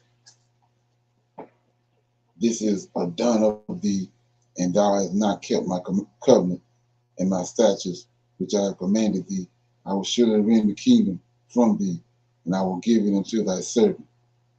Notwithstanding, in that days I will not do it or for David thy father's sake, but I will rend it out of the hand of thy son. Howbeit, I will not rend away all the kingdom, but I will give one tribe just to thy son for David my servant's sake, and for Jerusalem's sake, which I have chosen. So we see right here, this is another example of who David is, David being the Messiah. So when he made this commandment or this prophecy on Solomon that he's going to split the kingdom up, he kept Judah and Benjamin together because of for David's sake. Because David is his Messiah. So he kept, and then he said he wasn't going to allow it to happen because of David until after Solomon died, for David's sake. So you got to know David's dead, but he got this obligation to David because David is the Messiah. So it says the Lord stirred up an adversary under Solomon, Hadad the Edomite. He was the king's seed in Edom. For it came to pass when David was in Edom, and Joab, the captain of his host, was gone up to bury the slain after he had smitten every male in Edom. For 6 months did Joab remain there with all Israel, until he had cut off every male in Edom that Hadad fled, and he and certain Edomites of his father's servants with him to go into Egypt. Hadad began being yet a little child, and they arose out of Midian and came to Paran, and they took men with them out of Paran, and they came to Egypt, to the Pharaoh, king of Egypt, which gave him a house and appointed him vigils and gave him land. And Hadad found great favor in the sight of the Pharaoh, so that he gave him a wife, the sister of his own wife, the sister of Telphin, the queen. And the sister of Telphin bore him Janub, his son, whom Telphin weaned in the Pharaoh's house, and Ganuba was in Pharaoh's household among the sons of Pharaoh. And when Hadad heard in Egypt that David slept with his fathers, and that Joab, the captain of the host, was dead, Hadad said to the Pharaoh, let me depart, that I may go to mine own country. Then Pharaoh said unto him, but what hast thou lacked with me, that behold, thou seekest to go to thine own country? And he answered, nothing, albeit let me go in any wise. And God stirred him up and another adversary, Rezin, the son of Eladad, which fled from his lord, Hadad, the king of Zobah. And he gathered men unto him and became captain over a band. And when David slew them of Zobah, and they went to Damascus and dwelt therein and reigned in Damascus. And he was an adversary to Israel all the days of Solomon, besides the mischief that Hadad did, and he abhorred Israel and reigned over Syria. And Jeroboam, the son of Nebat, the Ephraimite of Zeradah, Solomon's servant, whose mother name was Zerah, a widow woman, even he lifted up his hand against the king. And this was the cause that he lifted up his hand against the king. Solomon built Milo, and repaired the breaches of the city of David his father. And the man Jeroboam was a mighty man of valor. And Solomon, seeing the young man that he was industrious, he made him ruler over all the charge of the house of Joseph. Right? That's Ephraim. And Manasseh. And it came to pass at that time when Jeroboam went out of Jerusalem that the prophet Ahijah, the Shulamite, found him in the way, and he had clad him with a new garment, and they two were alone in the field. And Ahijah caught the new garment that was on him and rent it in 12 pieces. And he said unto Jeroboam, take thee 10 pieces, for thus said the Lord, God of Israel, behold, I will rend the kingdom out of the hand of Solomon, and I will give 10 tribes unto thee. But he shall have 1 tribe for my servant David's sake, and for Jerusalem's sake, the city which I have chosen out of all the tribes of Israel, because that they have forsaken me and have worshipped Ashtaroth, goddess of the Zidonians, Chambers, the god of the Moabites, and Milcom, the god of the children of Ammon, and I have not walked in my ways, to do that which is right in mine eyes, and to keep my statutes and my judgments, as did David his father. Albeit, I will not take the whole kingdom out of his hand, but I will make him prince all the days of his life for David my servant's sake, whom I chose, because he kept my commandments and my statutes. But I will take his kingdom out of his son's hand and give it unto thee, even the 10 tribes. And unto his son will I give 1 tribe, that David my servant may have a light always before me in Jerusalem, the city which I have chosen me to put my name there. And I will take thee, and thou shalt reign according to all that thy soul desireth, and shalt be king over Israel. And it shall be, if thou wilt hearken unto all that I command thee, and will walk in my ways, and do that is right in my sight, and keep my statutes and my commandments, as David my servant did, that I will be with thee, and build thee a sure house, as I built for David, and will give Israel unto thee. And I will for this afflict the seed of David, but not forever. Solomon sought therefore to kill Jeroboam, and Jeroboam rose and fled into Egypt unto Shishak, king of Egypt, and was in Egypt until the death of Solomon. And the rest of the acts of Solomon and all that he had did and his wisdom, are they not written in the books of the acts of Solomon? And the time that Solomon reigned in Jerusalem over all of Israel was 40 years. And Solomon slept with his fathers and was buried in the city of David, his father, and Rehoboam his son reigned in his stead. Okay, that was chapter 11. Any comments? Questions? Okay, everybody good? No, not actually. So a good question is, So what is this book? The Book of Solomon. The Book of Solomon. Yeah. Yeah, I think that's Yeah, I think that's I think that's I think that's first, second Chronicles. second Chronicles. Right. That's a interesting. So Acts of Solomon in the book Right. of the Acts of Solomon. You know that in and of itself. So also we know that he chose. Well, the other tribe that went with him was Benjamin. Right. Judah and Benjamin. Judah and Benjamin. So this is how God is righteous. We all know the struggles and the foolishness that Benjamin done committed in the whole house of Israel. So remember, Benjamin was dealing with the fornication when we go back to the man who had to separate his concubine into 12 pieces in the area of Benjamin. So this is the righteousness of God. He was like, yo, this is Benjamin. I'm going to give you Benjamin out of these tribes.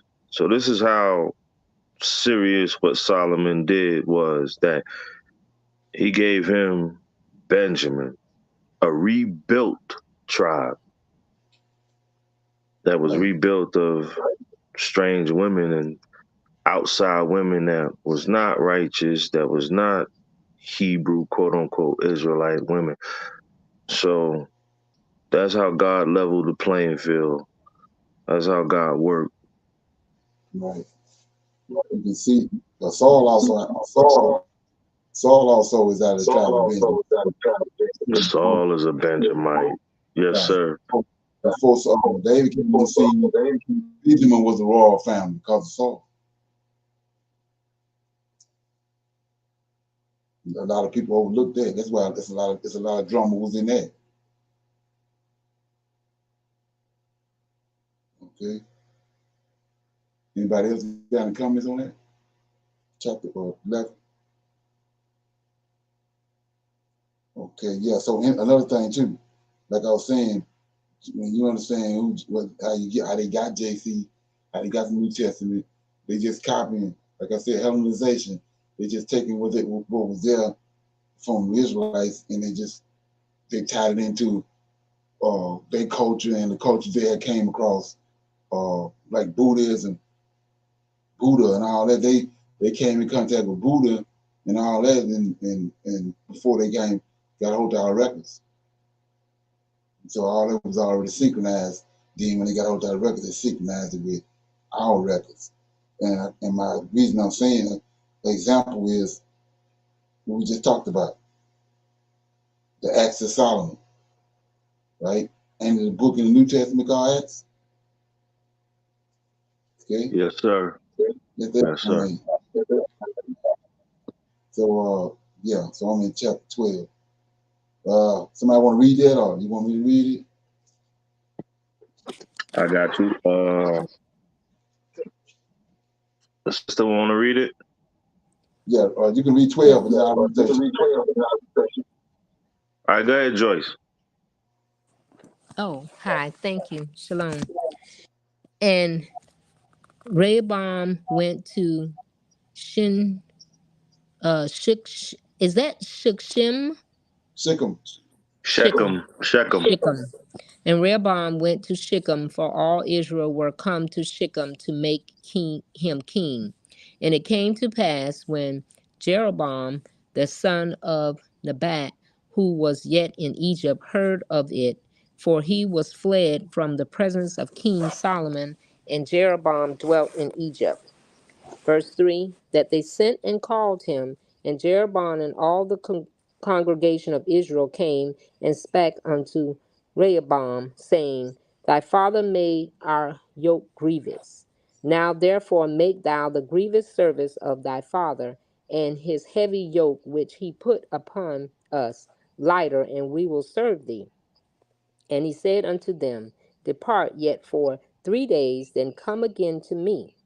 And the people departed. And King Rehoboam consulted with the old men that stood before Solomon his father while he yet lived, and said, How do ye advise that I may answer this people? And they spoke unto him, saying, If thou wilt be a servant unto this people this day, and wilt serve them, and answer them, and speak good words to them, then they will be thy servants forever. But he forsook the counsel of the old men which they had given him, and consulted with the young men that were grown up with him, and which stood before him. Verse 9. And he said unto them, What counsel give ye that we may answer this people who have spoken to me, saying, Make the yoke which thy father did put upon us lighter? And the young men that were grown up with him spake unto him, saying, Thus shalt thou speak unto this people that spake unto thee, saying, Thy father made our yoke heavy, but make thou it lighter unto us. Thus shalt thou say unto them, My little finger shall be thicker than my father's loins. And now, whereas my father did lade you with a heavy yoke, I will add to your yoke. My father have chastened you with whips, but I will chasten you with scorpions. So Jeroboam and all the people came to Rehoboam the third day, as the king had appointed, saying, Come to me again the third day. Verse 13. And the king answered the people roughly, and forsook the old men's counsel that they gave him, and spake to them after the counsel of the young men, saying, My father made your yoke heavy, and I will add to your yoke. My father also chastised you with whips, but I will chastise you with scorpions. Wherefore the king hearkened not unto the people, for the cause was from the Lord, that he might perform his saying, which the Lord spake by Ahiah the Shunamite unto Jeroboam the son of Nebat. Verse 16. So when all the Israel saw that the king hearkened not unto them, the people answered the king, saying, What portion have we in David? Neither have we inheritance in the son of Jesse. To your tents, O Israel. Now see to thine own house, David. So Israel departed unto their tents. But as for the children of Israel, which dwelt in the cities of Judah, Rehoboam resigned over them. Then King Rehoboam sent Adoram, who was over the tribute, and all Israel stoned him with stones, that he died. Therefore King Rehoboam made speed to get him up to his chariot to flee to Jerusalem. Verse 19. So Israel rebelled against the house of David unto this day. And it came to pass, when all Israel heard that Jeroboam was come again, and they sent and called him unto the congregation, and made him king over all Israel. There was none that followed the house of David, but the tribe of Judah only. And when Rehoboam was come to Jerusalem, he assembled all the house of Judah with the tribe of Benjamin, 180,000 chosen men, which were warriors, to fight against the house of Israel, to bring the kingdom again to Rehoboam the son of Solomon. Verse 22. But the word of God came unto Mariah, the son of God, saying, Speak unto Rehoboam the son of Solomon, king of Judah, and unto the houses of Judah and Benjamin, and to the raiment of the people, saying, Thus said the Lord, Ye shall not go up, nor fight against your brethren, the children of Israel. Return every man to his house, for this thing is from me. They hearkened therefore to the word of the Lord, and returned to depart according to the word of the Lord. Verse 25. Then Jeroboam built Shechem in Mount Ephraim, and dwelt therein, and went out from thence, and built Puno.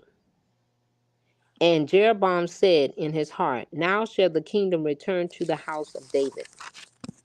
If this people go up to do sacrifice in the house of the Lord at Jerusalem, then shall the heart of this people turn again unto their Lord, even unto Rehoboam king of Judah, and they shall kill me, and go again to Rehoboam, king of Judah.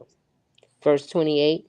Whereupon the king took counsel and made 2 calves of gold and said unto them, It is too much for you to go up to Jerusalem. Behold thy gods, O Israel, which brought thee out of the land of Egypt.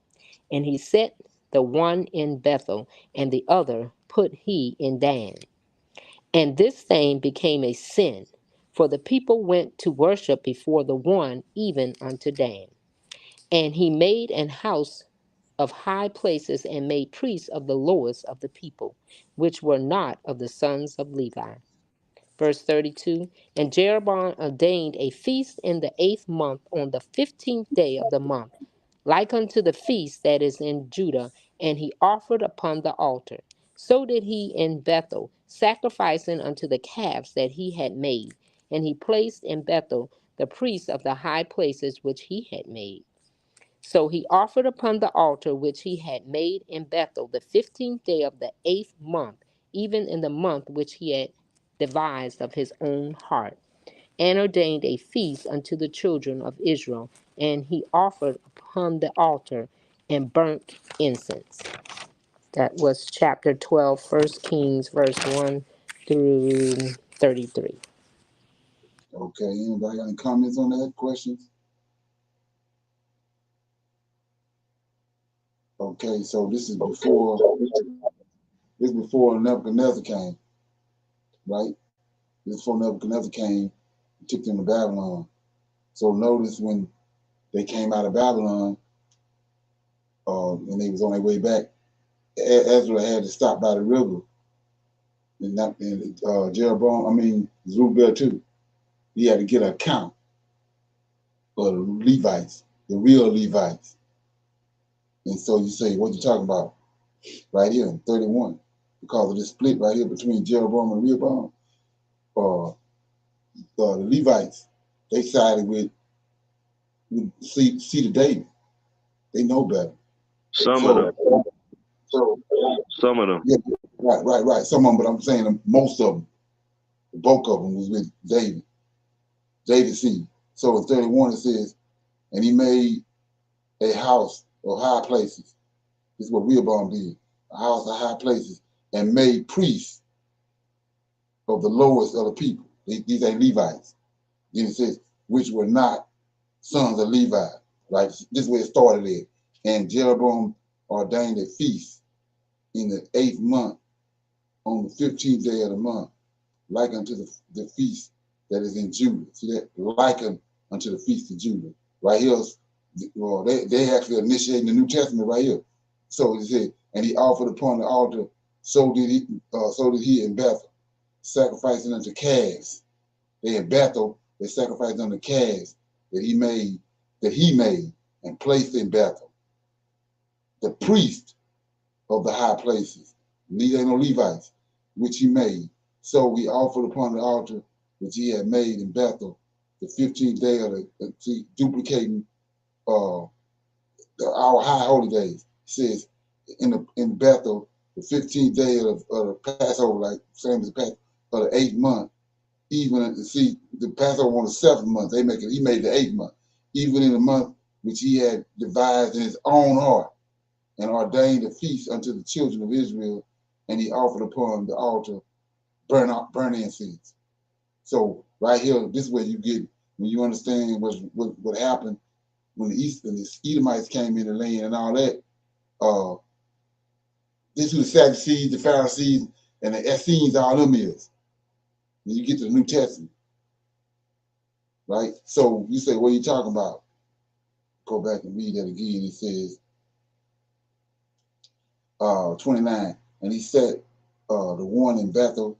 Let me see, I'm on the wrong. Yeah, he said, and he set one in Bethel, and the other he put in Dan, and this thing became a sin, for the people went to worship before the one, even unto Dan, and he made a house of high places, and he made priests of the lowest sort of the people.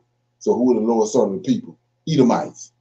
David had conquered them and made them. That's what Nephim is. Those are the people that David made subject to the Levites. they would go and get the wood and get all the stuff that the Levites needed on the days when they was doing the oblations and all that. And so when Jeroboam came on the scene, he needed priests.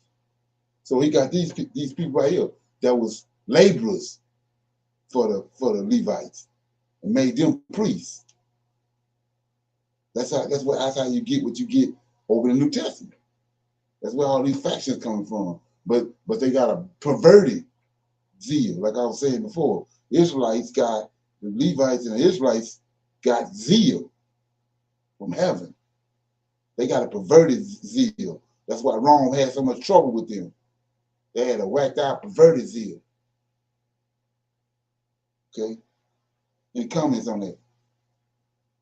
Brother Leonard. Yeah.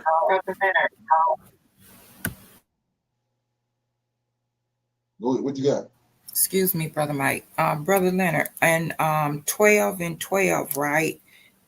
So Jeroboam and all the people came to Rehoboam the third day, as the king had appointed, saying, "Come to me again in the third day." What is the importance of that, the third day? You go all the way back. That's how he operates. That's like I said. Those are one of the things how they attach JC to our record, our scriptures. He came on the third day. When they asked him for a sign, because all prophets got a sign. So his sign was a sign of Jonah, 3 days and 3 nights in the belly of the whale. All that stuff is from him reading our scripture. Yeah. So the truth. Yeah. So the truth was there really was no significance in it.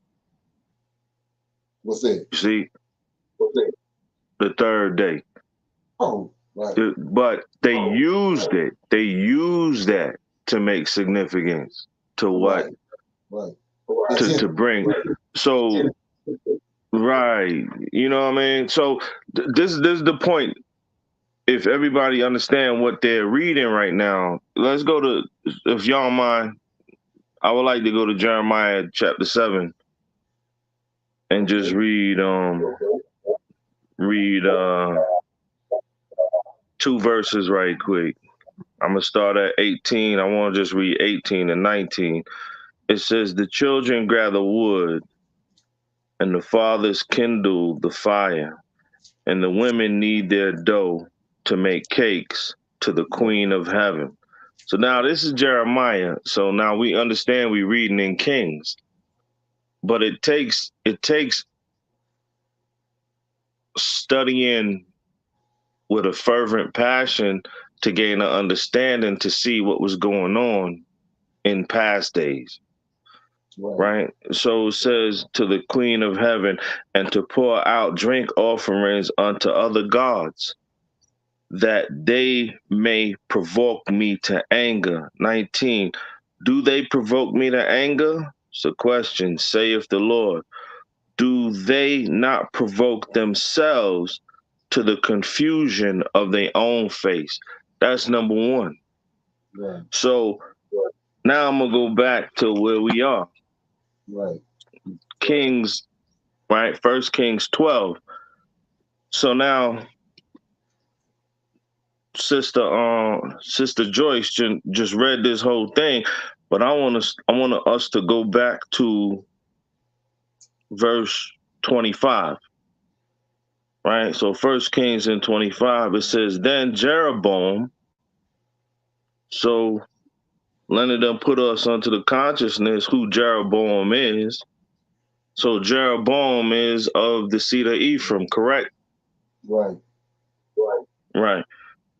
"Built Shechem in Mount Ephraim, and dwelt therein, and went out from thence, and built Penuel, or Penal, or Penal," right?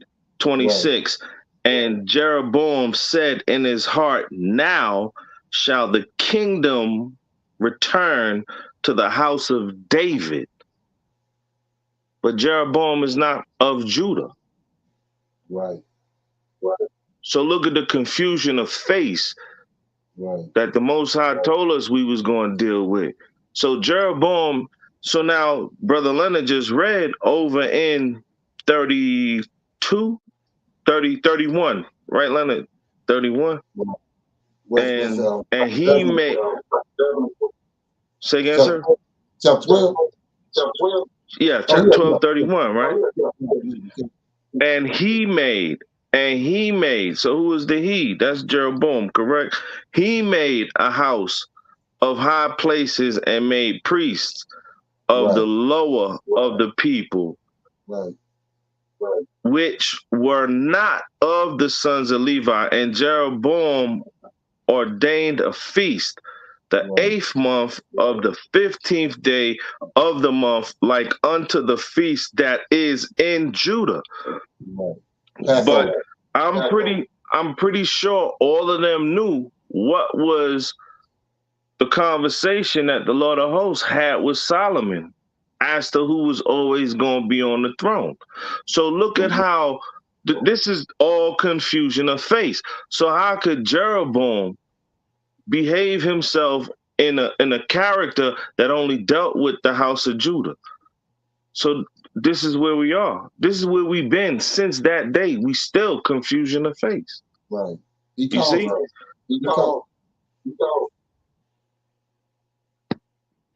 Jeroboam caused it. But yeah. So notice in 26, it says Jeroboam said in his heart. See this? So he said in his heart. He knew that if he do it the way he's supposed to do it, they was gonna return back to Jerusalem, back under the seat of David. And then 27 says, if this people go up, see that? If they go up to do sacrifices in the house of the Lord at Jerusalem, see that? He know they're gonna go back to David's seed. So that's why he didn't want to do that. That's why he done all because he knew what this was all about. Yeah, that's what I'm saying. Why would he say that? He knew what this was all about. He understood this from the time Solomon built the temple. So that's what I'm saying. There's so many. There had to be, like, for us to think that at this time that Jeroboam didn't understand the history of everything. This was during Solomon's time. Right, so exactly. Of course he was there when Solomon built the temple. So of course he was there when Solomon got the word of the Lord. If y'all pray to the east and the children repent and such and so. So he knew all of this. Right. So he brought on the confusion of face right there. Exactly. Right. Exactly. Right. And then if you just for a little side note, in that verse 25, see that P now? See that? Yes, sir. Look at this. Check this out. That's something that somebody can go and do some research on. But if you go to Genesis 26, I just caught this, so I'm gonna check it out myself. But you go to Genesis 26, then okay, let me see. Genesis 20, no, it's 32, I believe. Let me get it. 32. Yeah, 32 and 24. When Jacob wrestled with the angel. Jacob 32 and 24. And Jacob was left alone, and there he wrestled with a man, right, with him until the breaking of the day. And when he saw that he prevailed not against him, he touched the hollow of his thigh, and the hollow of Jacob's thigh was out of joint. And he wrestled with him, and he said, let me go, for the day breaketh. And he said, I will not let thee go, except thou bless me. And he said unto him, what is thy name? And he said, Jacob. And he said, thy name shall no more be called Jacob, but Israel. For as a prince hast thou power with God and with men, and has prevailed. And Jacob asked him and said, tell me, I pray thee, thy name. And he said, whereto is that thou doest ask after my name? Then he go. And he blessed him there. See that? He blessed them there. And Jacob called the name of the place. There it is, Penal. See that? Yes, sir. Yeah. So that's a place. That's a place. Let's go back here. Same place. Yeah. Right. You see that? Okay. So yeah, that's what I'm saying. It's the same thing you brought up earlier about Bethel, that nobody's paying attention to what these you know what I mean, what these places are and what they represent. For all the creation belongs unto the Lord of hosts, and everything was made perfect in His sight. So it's like they glossing over. This is they glossing. Yes, sir. Yes, sir. Yes, sir. Right. Okay. So anybody else got any questions on 12? I just wanted to make a comment when we were talking about Jeroboam and how, you know, he wanted to change everything. We keep going back historically to the kings.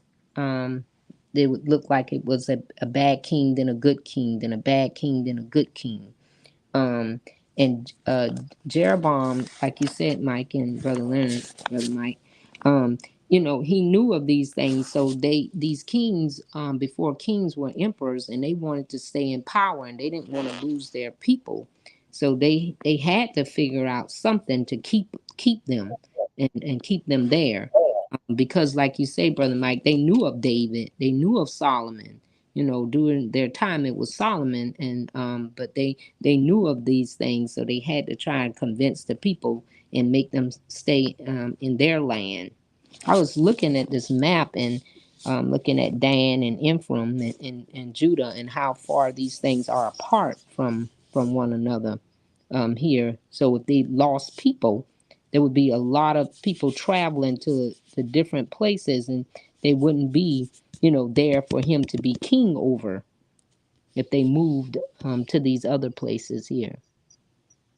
But it is so true that if you don't know, like we're learning, if you don't know the mass faces and these people's names to been changed to protect the innocent, you know, kind of thing, you will be confused and you will, you know, just carry one story to the next when these stories aren't in line.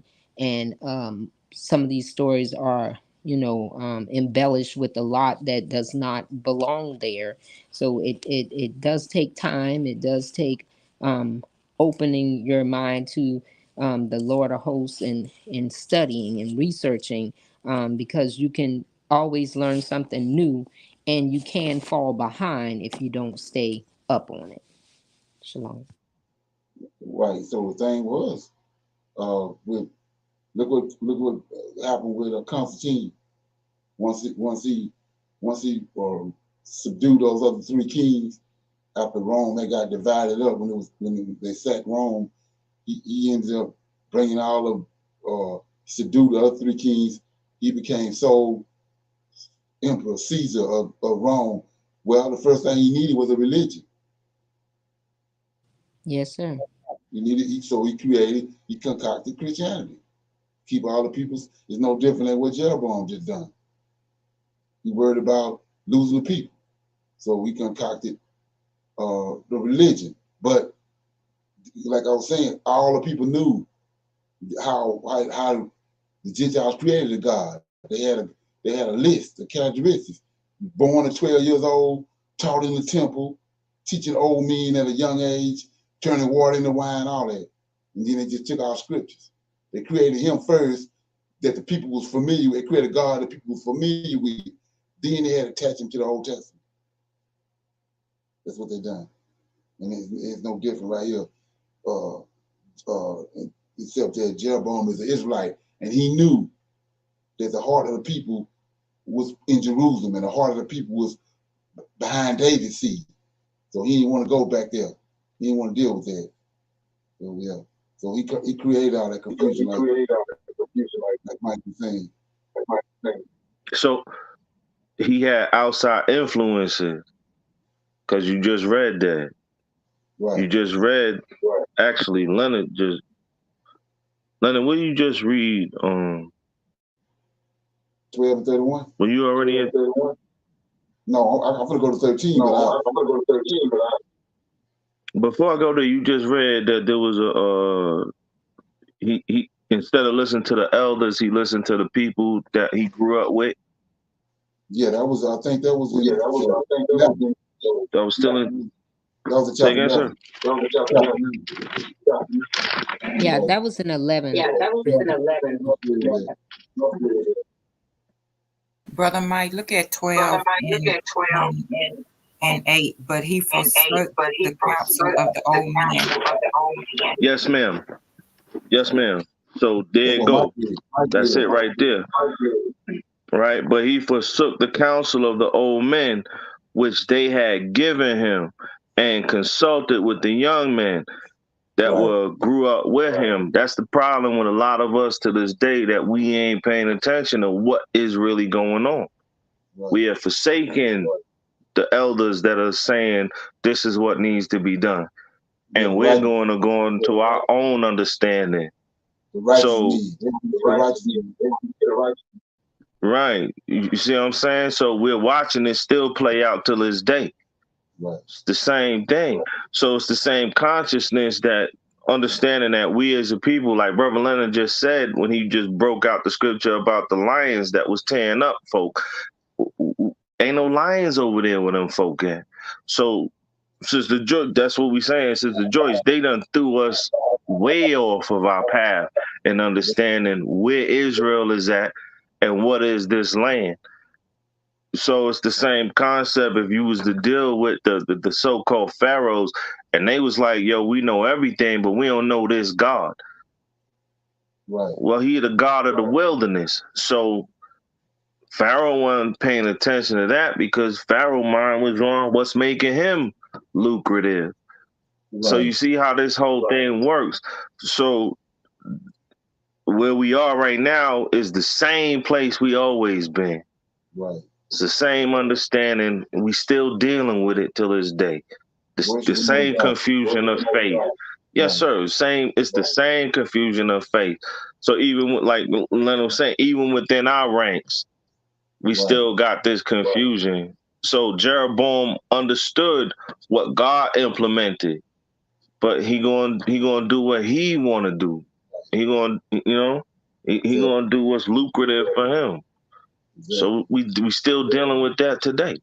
Yes, sir. Yeah, that verse that in First Kings 11, when you had read the verse about the Queen of Heaven, First Kings 11 and 13, that's the Queen right there. It says, because that they had forsaken me, Lord of hosts talking, and have worshipped Ashtaroth, like a Queen of Heaven. Okay. So that, like I said before, that ain't nothing new either. Them worshiping that female worship. Egyptians did it. Okay. So anybody else got anything else for us? I'm gonna read this last chapter.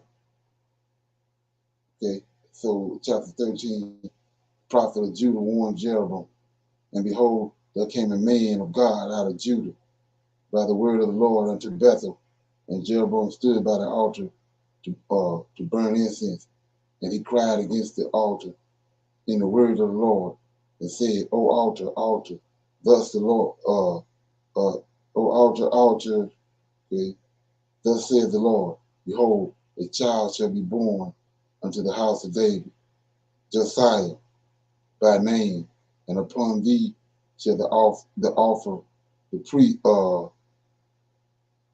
priests of the high places that burn incense upon thee, and men's bones shall be burned upon thee. And he gave a sign the same day, saying, this is the sign which the Lord hath spoken. Behold, the altar shall be rent, and the ashes that are upon it shall be poured out. And it came to pass, when King Jeroboam heard the sayings of the man of God, which had cried against the altar in Bethel, that he put forth his hand from the altar, saying, lay hold of him. And his hand, which he put forth against him, dried up, so that he could not pull it again to him. The altar also was rent, and the ashes poured out. from the altar according to the sign for which the man of God had given by the word of the Lord.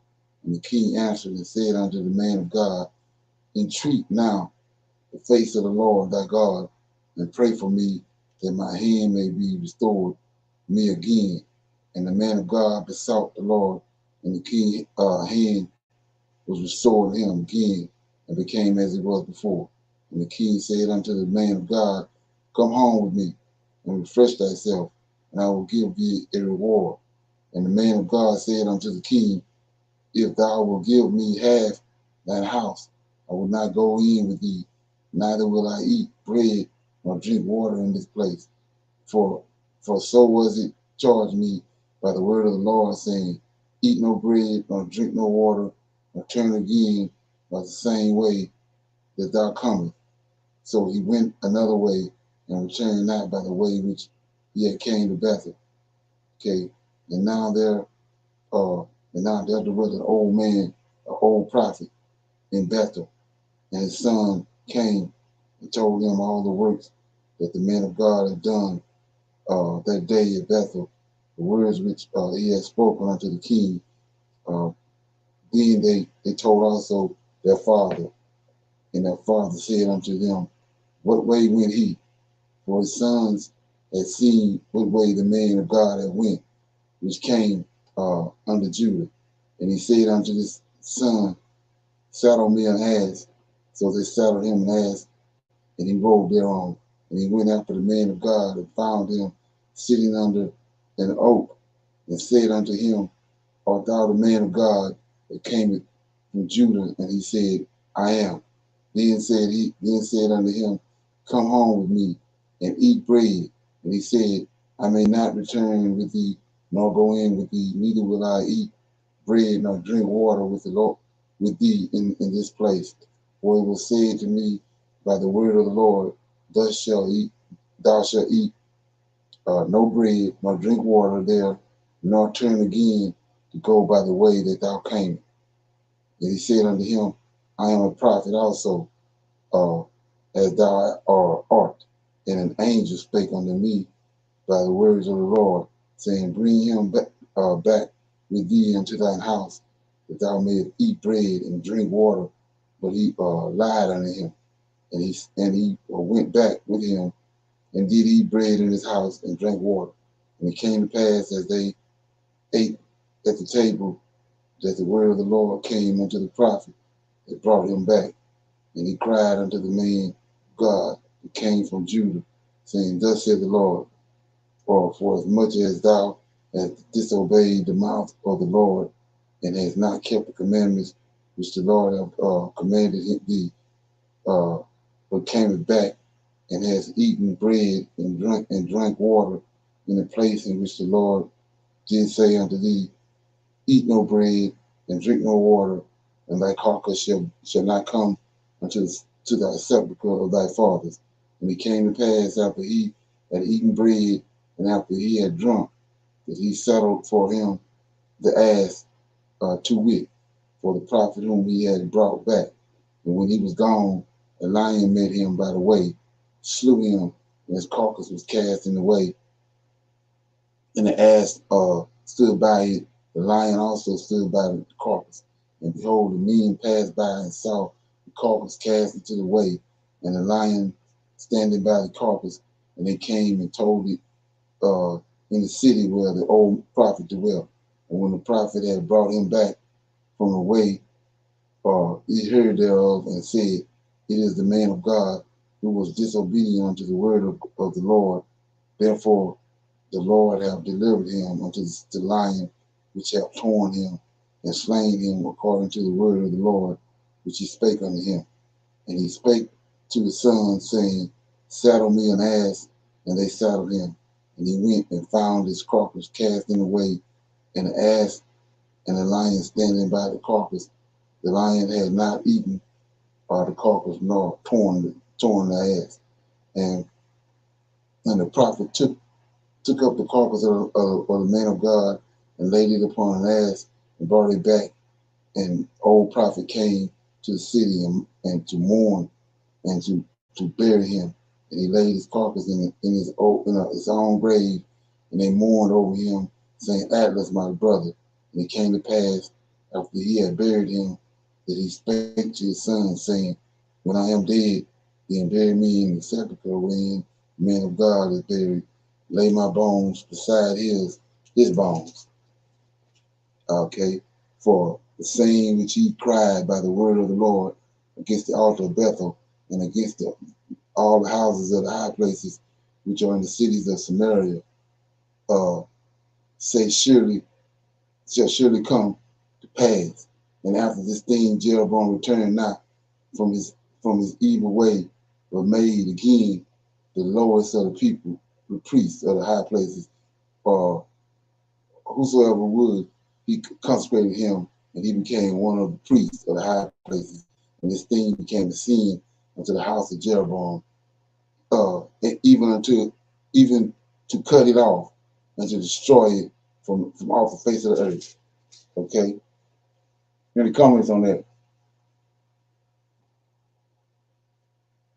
Yeah, where should I start? Yeah, go ahead, man. I got. You know, no, I'm just asking, where should I start? Let me know, direct me. There's so much. There's so much, right? So it still goes back to the understanding. Say again, sir. I just peeked out something, man. It's a suspect, man.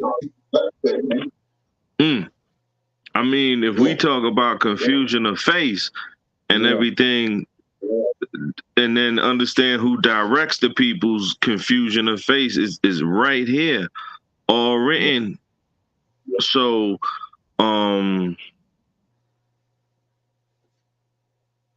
what? Go to 9. I start at 9. For so was it charged me, right? So was it charged me by the word of the Lord, saying, Eat no bread, nor drink water, nor turn again by the same way that thou camest. Right? So he went another way and returned not by the way that he came to Bethel. Bethel. Now there dwelt an old prophet in Bethel, and his sons came and told him all the works that the man of God had done that day in Bethel, the words which he had spoke unto the king. Okay. Right. That's something. But them they told also to their fathers, and their fathers said unto them, What way went he? So what are they paying attention to right here? Right. You see what I'm saying? So I would have to go now even further up. So I'll start at even 5, because this is so beautiful, right? The altar also was rent. So this is what God is saying is going to manifest. And the ashes poured out from the altar according to the sign which the man of God had given by the word of the Lord. So even reading that, did he do what he was supposed to do, this man of God? Did he give them the understanding that he was supposed to give them? Right. Glenn? So now I'm back at 1. So I'm just reading in caveat. I'm just verse 1. And behold, there came a man of God out of Judah. So we done been read about Israel being rent already. So now here comes a man out of Judah by the word of the Lord unto Bethel, and Jeroboam stood by the altar to burn incense. So we just read what Jeroboam was doing, right? Jeroboam was burning these calves, correct? In 12, right? Yeah. But he right here is what. It's abomination. Remember Manasseh done this. He wants to do the priest job. That's abomination. Verse 1.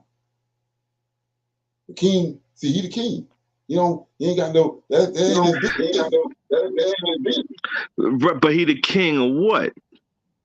He the king of the 10 tribes. He the king of the 10 tribes. So he the king. He the king. So he the second king. He the king of the rent kingdom.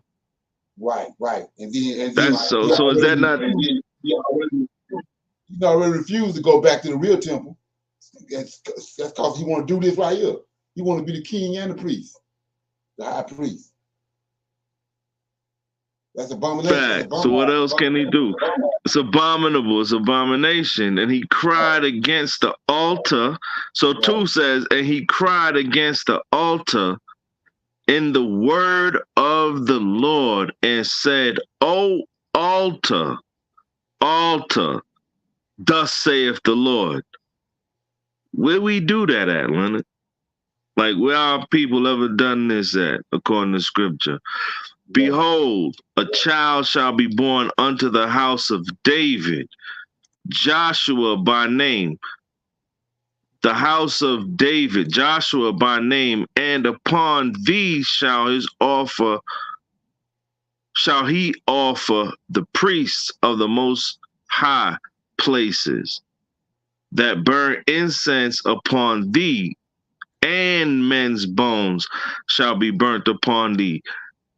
So when Josiah came on the scene, that's not what happened. Okay.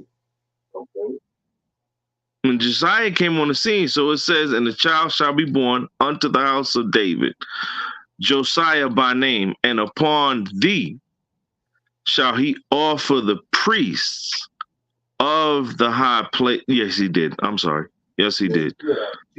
Josiah did offer the, yes, I'm sorry, my bad, Shalaki. So he did offer them. Yeah, Josiah played no games. Then burn. Say again? Verse 1, that's the man of God that he sent. It's speaking against the altar, not Jeroboam. So that man of God is Josiah? No, the man of God in verse 1 says, there came a man of God. Got feedback. That's the high priest. Oh, okay. And he's the one that's crying against the altar in verse 2. All right, so with that, this was my main question before we even got into that, was back in 1 Kings chapter 12, verse 22. Right. So this man right here, but the word of God came unto Shemaiah, the man of God, saying. So Shemaiah, right. Not much spoken of him. Speak unto Rehoboam, the son of Solomon, king of Judah, and unto all the house of Judah and Benjamin. So they go to 2 tribes. And to the remnant of the people, saying, thus saith the Lord, you shall not go up, nor fight against your brethren. So Shemaiah, if he a man of God, that's a prophet, no? Right. Shemaiah go back to David and Nathan.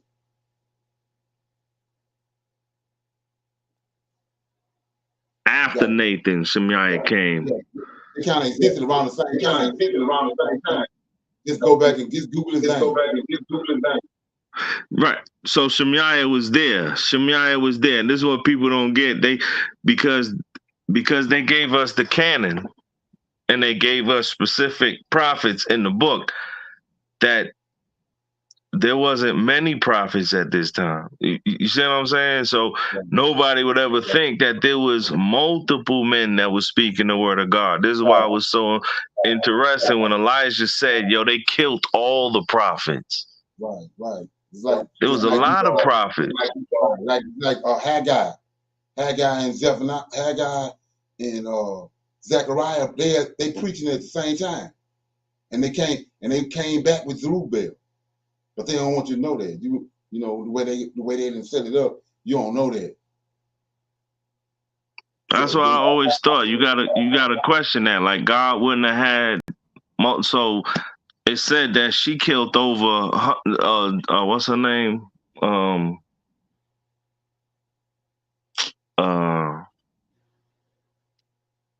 What's the female name? Astro. No, the one that was married to Ahaz. Jezebel. Jezebel, she killed a lot of prophets. Right, yeah, exactly. She killed a lot of men of the Lord. Right, exactly. You know, and that's what I'm saying. So, like we say, we would go over, you know, Shemaiah, and I realized it said he is the man of the Lord. So God had a bunch of men of the Lord. He had a ton of them that was speaking his word, and it was her job to kill them all. That's what you have to understand. That's what you have to understand about that. Look at Ezra. It said when Ezra came back, then he gave that list of men that were surrounding him. Right? They was all priests, Levites, right? Right. So what that's like I was saying, so he can speak. He can speak. And one of them at any time. Just like that's what's happening right here. This guy right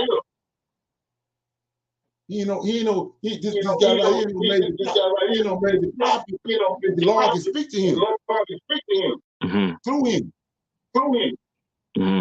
Yeah, so he go while I said it's suspect. Okay. He's gonna kill it though. I'm gonna go to start at 13:27 of 1 Kings. And he spake unto his sons, saying, saddle me an ass, and they saddled him. Oh, this is a wicked ass prophet. They came and hoodwinked the man. And he went and found his carcass cast in the way, and the ass and the lion standing by the carcass, and the lion had not eaten the carcass, nor torn the ass. And the prophet took up the carcass of the man of God, laid it upon the ass, brought it back, and the old prophet came to the city, mourned and to mourn and to bury him. And he said he laid his carcass in his own grave, and they mourned over him, saying, Atlas, my brother. And then here you go right here. And it came to pass after he had buried him, that he spake to his son, saying, when I am dead, then bury me in the sepulchre when the man of God is, and buried, and it says God is buried, lay my bones beside his. He goes, this is what they messed up here. For the same which he cried by the word of the Lord against the altar in Bethel and against the high places, check it out, which are in the cities of Samaria, shall surely come to pass. Okay, Samaria ain't even in existence yet. The king of Assyria ain't. Exactly. They're gonna dead Carolina. But check this out. Remember the character JC and what happened on the cross, right? Passion of Christ. Yeah. Check it out. I'm gonna read it again, 27. But I point out at this time. He spake unto his son, saying, saddle me an ass, and they saddled him an ass, and he went and found his carcass cast in the way, and the ass and the lion standing by the carcass, and the lion had not eaten the carcass nor torn it. Ain't that what they say with JC on the cross? Right. Right. He wasn't torn or smitten, right, or nothing happened to him. Right. Christianity. Then 29. And the prophet took up the carcass of the man. Check it out. The prophet took up the carcass of the man of God and laid it upon an ass and brought it back. And the old prophet came to the city, mourned and buried him. Check this out. 30. And he laid his carcass in his own grave. Ain't that what they did with JC? Yes, sir. The sepulchre for him. Now look at this. Then he said, then 31. And it came to pass after he had buried him that he spake to his son, saying, when I am dead, then bury me in the sepulchre wherein the man of God is buried. lay my bones beside his bones. Come on, who do that? They don't do that. They don't do that, man. Nah, if anything, it's lay my bones where my father is laid at. Yeah, that's Christianity, man. I just talk that. Yeah, it's lay my bones where my father is. Take my bones. So ain't that what Jacob said? Take my bones and lay them where my father laid at. Yeah. Now watch this though. So it says, the man of God came. Now we saw what he done with Elijah. He came and he did everything he did like the prophets do. Said verse 5, and the altar also, he prophesied about the altar was going to be rent. And then the Lord of hosts came, withered up Jeroboam's hand. But I'm going to pick it up at 6. And the king answered and said unto the man of God, entreat now the face of the Lord. See now, so you're a man of God. Entreat now the face of the Lord thy God and pray for me. See that? That's Hebrew.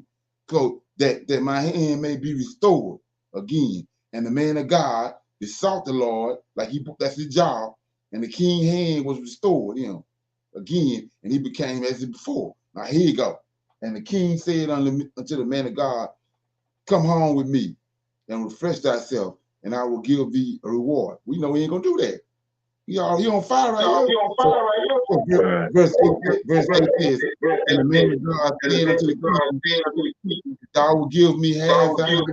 I will not go in with thee. Neither will I eat bread nor drink water in thy place. For so it is charged me by the word of the Lord, saying, eat no bread, nor drink no water, nor turn again by the same way that thou comest. So he went another way, and he returned not by the way that he came to Bethel. This is the end of the story right here. This is a perfect example of a man of God doing the right thing. Now here you go. Now there dwelt an old man in Bethel, and his sons came and told him all the works that the man of God had done in Bethel, and the words which he had spoken unto the king, them they told also unto him. So he knows this is a man of God, what he done. 12. And their father said unto them, what way he went he? For his sons had seen which way the man God had went, which came from Judah. And he said unto his sons, saddle me an ass. So they saddled him an ass, and they rode thereon. And they went after the man of God, found him sitting under the oak. And he said unto him, art thou the man of God that came from Judah? And he said, I am. Then he said unto him, come home with me and eat bread. Check it out. And then he said, I may not return with thee, nor go in with thee, neither will I eat bread nor drink water with thee in this place. Then 17, for it was said to me by the word of the Lord, so he lying right here. Check it out. For it was said unto me by the word of the Lord, thou shalt eat no bread, nor drink no water there, nor turn again, go by the way that thou comest. Then the other man said unto him, I am a prophet also, and thou as thou art. And an angel spake unto me by the word of the Lord, saying, bring him back with thee into thine house, that he may eat bread and drink water. But he lied unto him. See that? So he know he lying. Right. Now keep that in mind. He know he lying. He know he lying. So he lied on him. So he went back with him. And he eat bread in his house and he drank water. And it came to pass as they ate at the table that the word of the Lord came unto the prophet and brought him. Yeah. Now this is a rotten ass Negro that lied to the man, told him the angel came to him and told him that now they're gonna tell you the spirit of God came on him. See that? Look, 20. And it came to pass as they ate at the table that the word of the Lord came upon the prophet that had brought him back. See that? That's crazy, man. See that? See that? That's confusion of face. That's all I'm saying. Right. And Shalom, I just want to. We have a really bad echo. I'm sorry. Yeah. I'm not sure why. But when we talk about the man and his sons, and the man say how good this man of God is, but then he turns around and lies to him, knowing that he would, get killed. He would be harmed because he's being disobedient. So would you say this other man was somehow connected to Jeroboam? Because Jeroboam knew the same thing, and he knew that this first man that came that told him he couldn't eat or drink, this prophet that came, he knew that he had been of the David lineage, and that he could call upon the Most High and things would happen. So when his hand messed up, when the Lord of hosts messed his hand up, and he immediately told the prophet to pray to him so his hand would get right, um, would you say that now Jeroboam, seeing for him own self and having a personal experience of the power being done to himself, he had to get rid of this man? So this other guy who steps in to tell his sons to saddle the horse, and he goes and tells this lie, and then even after which says, bury me by him, this man, for like if they want to go back in the New Testament and have JC on the cross, and have the man who murdered and all on this side of JC, and then on the other side, that something good could come from it, from that. If you will, if you're trying to bring the old New Testament to the Old Testament, how they constantly do it, because this man, it doesn't talk about him telling his sons about the lie. He went by himself, but when he come back to say, bury him by by this man of God, because he knew he did wrong, he knew he lied, but he wants some kind of savior because he knew the Did man he? was a man of God. Did he? That's my question. Did he? I Did he think know? he, I think he knew that he was a man of God, because he said that he couldn't eat nor drink, and that was said Right. more than once. Right. Yeah, you got to And look at it. Now, You gotta look at it. He making. We just read that the priest that's around Jeroboam ain't no Levites, so he was lying. Not only when he told him the angel had told him something, he lied that he a priest. He said he made right. a priest of the glory of. right. He envious. He envious to Jeroboam. He envious. That's the only thing making. Right. So that's what I'm saying. So God, when God said you're gonna have confusion of face, is he lying? Right. No. You see, if God said he gonna rent the kingdom, if he said I'm gonna rent the kingdom, then who has to play out the role of renting kingdoms?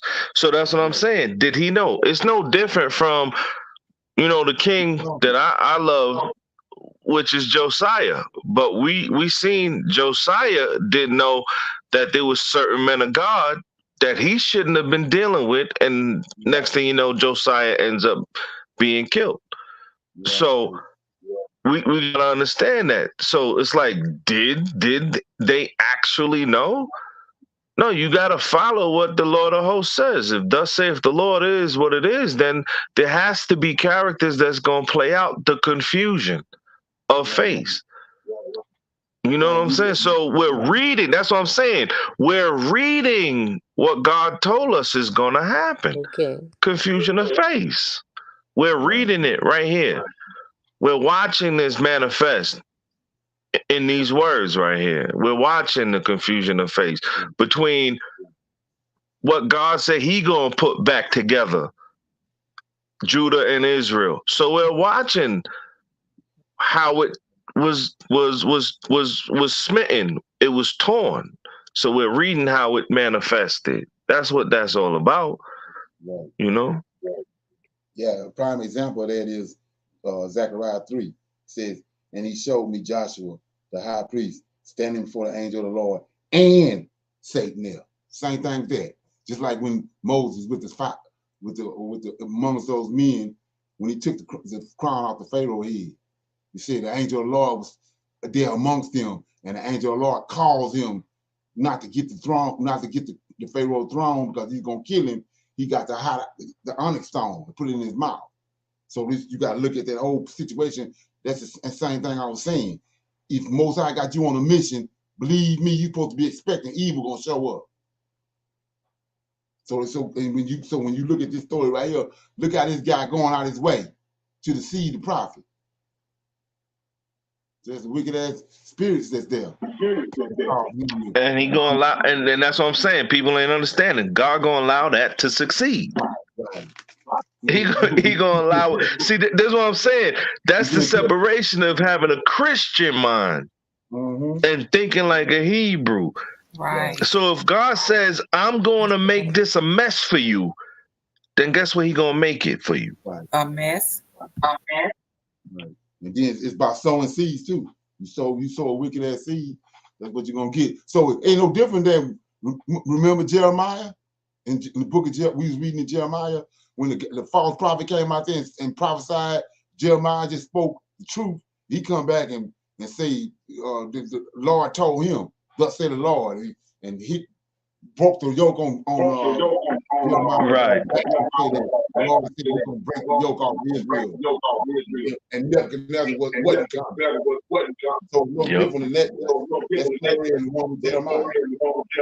Yes, sir. There's no different. It's absolutely right. But that's what I'm saying. So now, what you said from day one, Leonard, this is how ingenious.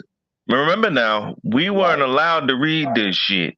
Right. Excuse my French. We weren't allowed to read this, but they done already translated it in how many different languages before we was allowed to start reading this.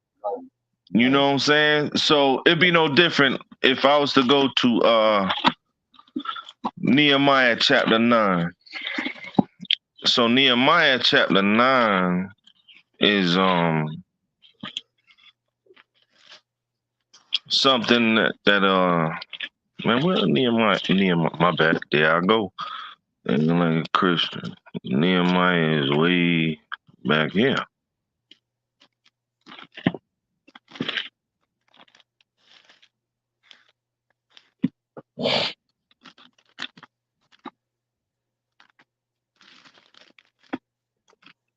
Is either before or after Ezra? It's after Ezra. So I'm way back, way back. So, all right, Nehemiah chapter 9. So this is why they put Nehemiah somewhere it ain't supposed to be, you know. So you would never understand. So Nehemiah chapter 9, I'll start at 1. Now in the 24th day of this month, the children of Israel were assembled with fasting and with sackcloth and earth upon them. And the seed of Israel separated themselves from all strangers and stood and confessed their sins and the iniquities of their fathers. And they stood up in their place and read in the book of the law of the Lord their God 1/4 part of the day, right? 1/4 part of the day. And another 4th part, they confessed and worshiped the Lord their God. Then stood up upon the stairs of what? Of the Levites, Joshua, Benai, Kedemil, Shebaniah, Bunni, Shebaniah, Bunni, and Chenanah, and cried with a loud voice unto the Lord their God. Then the Levites, Joshua and Kedemah, and these names, stood up and blessed the Lord your God forever and ever, and blessed by thy glorious name, which is exalted above all blessings and all praise. So this is what they removed us from, this understanding. So all these names that I can't mention, the Levites is the first one. I know that name. So what are we talking about right here? So this is when they all went back. Right? And they were putting everything together. When we talk about oblation, when we talk about these types of things, 1/4 part of a day, i.e., that's 3 hours. That's 3 hours they read from the book. Okay? And then another 3 hours they gave oblations and worship. There goes your removal of sin.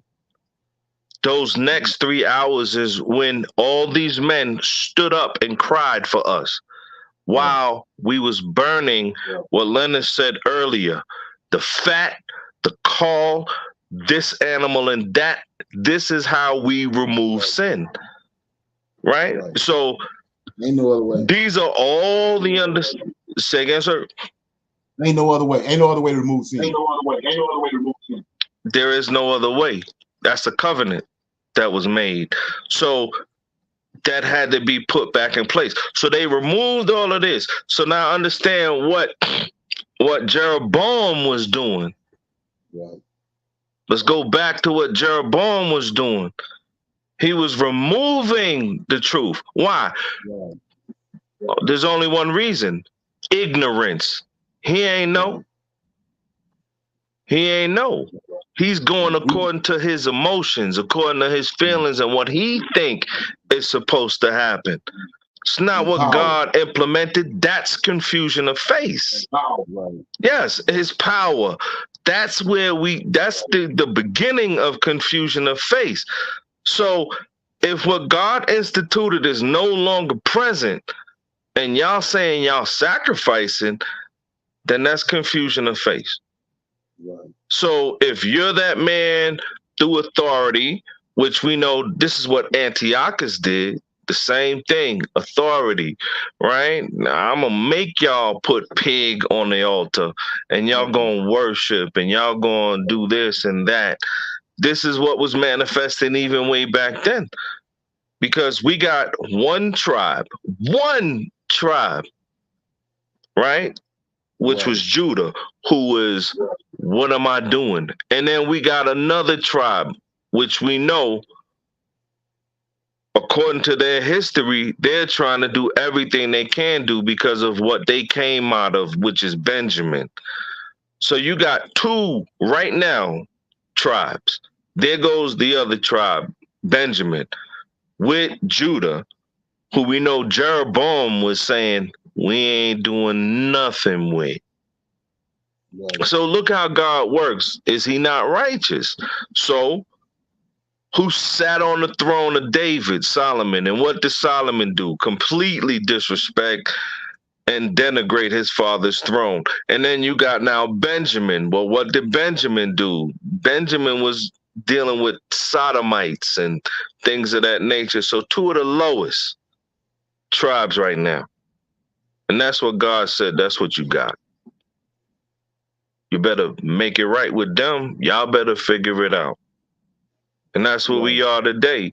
So reading these scriptures right now, this is where we're getting an understanding as to how the thought process works. So it's no different from a Gentile or Edomite looking at us and saying, oh, y'all beneath the beneath. I should expect y'all to see us that way right now, you know, and what's always been taking place with us. But God is gonna, you know, the Lord of hosts is gonna rectify and put everything in its place. So reading what we just read in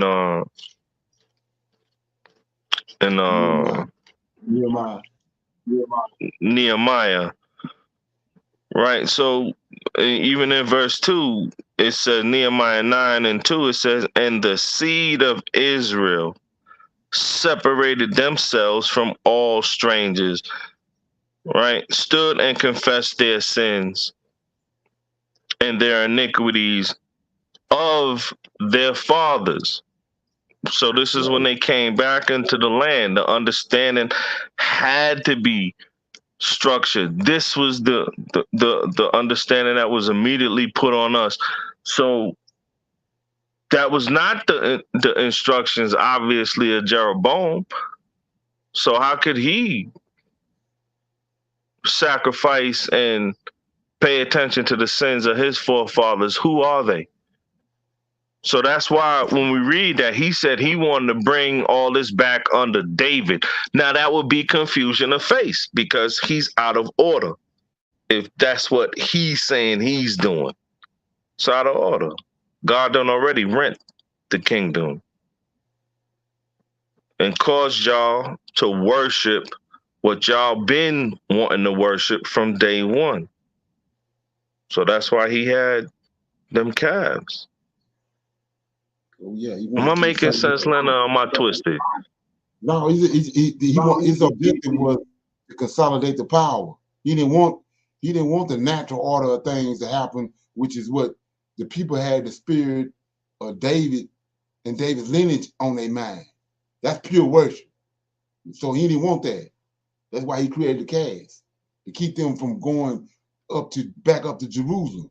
He figured that during the process of a year, when the high holy days and all that, when they had to go to Jerusalem, they was going to eventually go back to David and back to Judah and Benjamin. So he didn't want them to do that. So he subverted it. And so, like I was saying before, look at what you read in Nehemiah.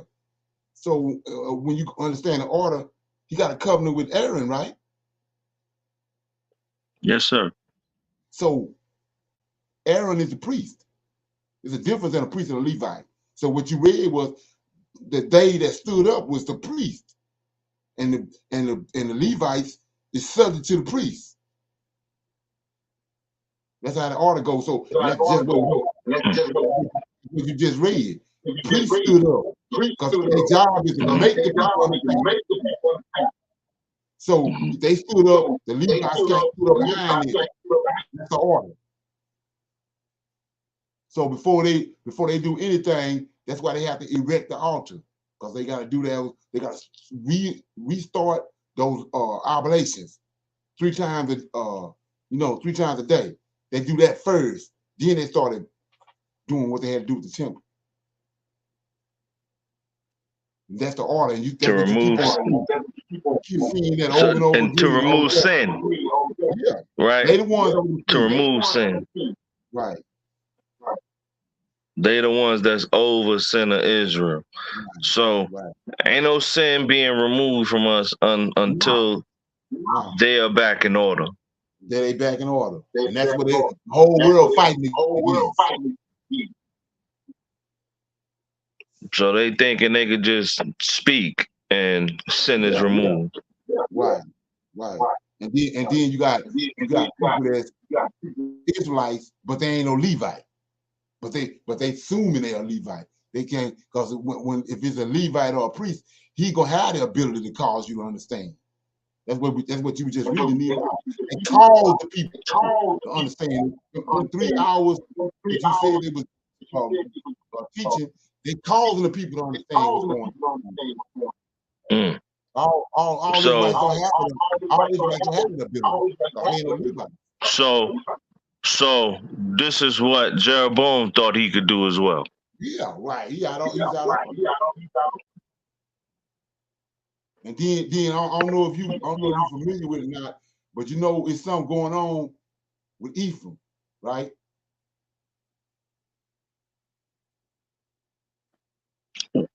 Ephraim today? Yeah, I mean, see, it's like Ephraim disappeared off the face of the earth, right? No. Yes. Yeah. Yep. Yeah. Let me show you. Remember when they left it 200 years earlier, the time of Elijah to leave Egypt. Right. Yeah, they got their ass handed to them. They concocting their own mind that they're gonna leave before the time appointed for them to leave Egypt. They left earlier. So I'm gonna check this out. This is what this stuck out like a sore thumb. I'm in First Kings, where we was at, chapter 13. And it says, 13, it says, oh,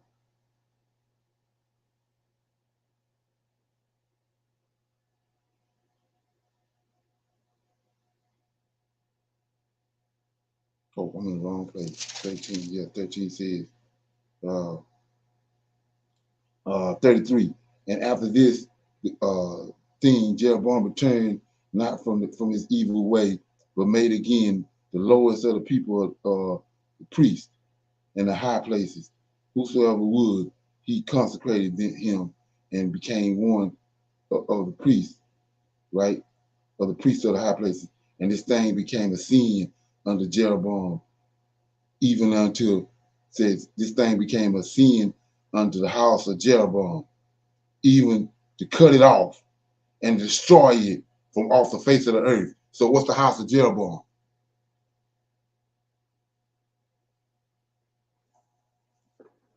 Him burning all of these. No, what's the house of Jeroboam? What's the house of Jeroboam? Israel.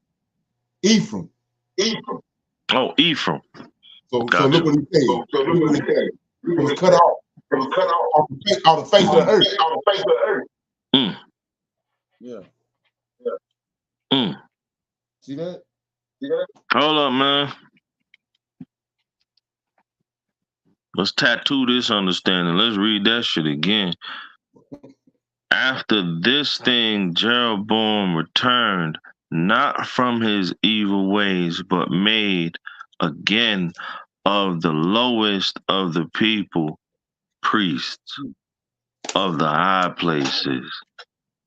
Whosoever would be consecrated him, and he became one of the priests of the high places. And this thing became sin unto the house of Jeroboam, even to cut it off and destroy it from off the face of the earth. Damn. That's why we can't find Ephraim. I mean, that's why he's the one with the, he's like, he got a sevenfold confusion on him. That's the Nigerians, the remnant of them. And then I have to find it. I have to find it, but I know you know the verse. Remember what he said about when Jacob prophesied to all his children, and he said it's two different places. There's another place where he says Ephraim is gone away from us. Remember that? What was that? Is that Genesis 40? That's Genesis 42. What did it say? I know it's in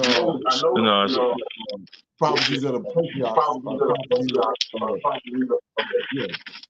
Prophecies of the patriarchs. But I know somewhere in Genesis too. Ephraim is some about and his attitude is gone away from him. Yeah. Israel's prophecy, 49 is that. And this is when Jacob was given when he was given his blessings. It might be. Was that it? It might be. He's laying a hand on the two. Yes. Is that it? Yeah. It might be. I don't know. I don't know.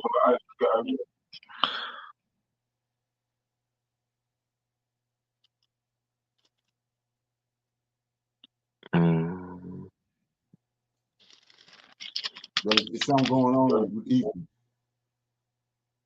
because he got to the point where he did something with Ephraim, because he was so headstrong.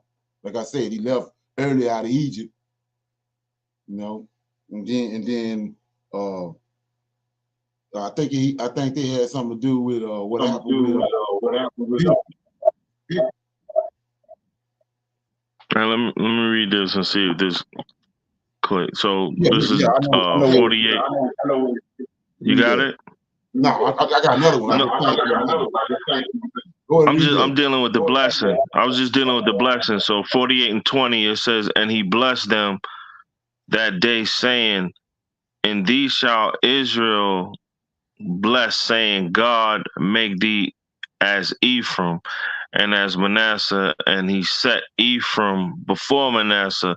And Israel said unto Joseph, "Behold, I die, but God shall be with you and bring you again unto the land of your fathers. Moreover, I have given to thee one portion above thy brethren, which I took out of the land of the Amorite with my sword and with my bow." Nah, that ain't it. So, yeah, and then he gets to talking about Simeon. Okay. Yeah, this is what I was talking about right here. It's a different one, but you can see that Ephraim was doing the most, and he got to the point where he did something with him. So this is in Isaiah 7, when the house of David, Ahaz, and Jezebel, right? And it says, and it came, this 7 and 1, it came to pass in the days of Ahaz, son of Jotham, that's David's lineage, son of Uzi, king of Judah, that Rezin, king of Assyria, and Pecan, son of Remaliah, king of Israel. That's all the 10 tribes. Ephraim over them. They decided with Syria to go to try to destroy Judah. And so you get on to verse 5. Says, well, 4 says, and say unto him, take heed, be quiet, fear not, neither be faint-hearted, for these two tails of these two smoking brands, for the fierce anger of Rezin with Samaria and the son of Remaliah, because Syria and Ephraim, see that? And the son of Remaliah have taken evil. There it is. So, Confederate. Probably doing this. So we finally got rid of them. They were Confederate. Ain't that so? Yes, sir. So they were. So this is when Ephraim. Yeah. So that's right. So this is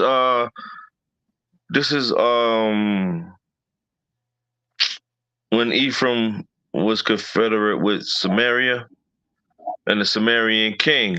That's what you was just reading earlier, right? Yeah. That's the whole understanding.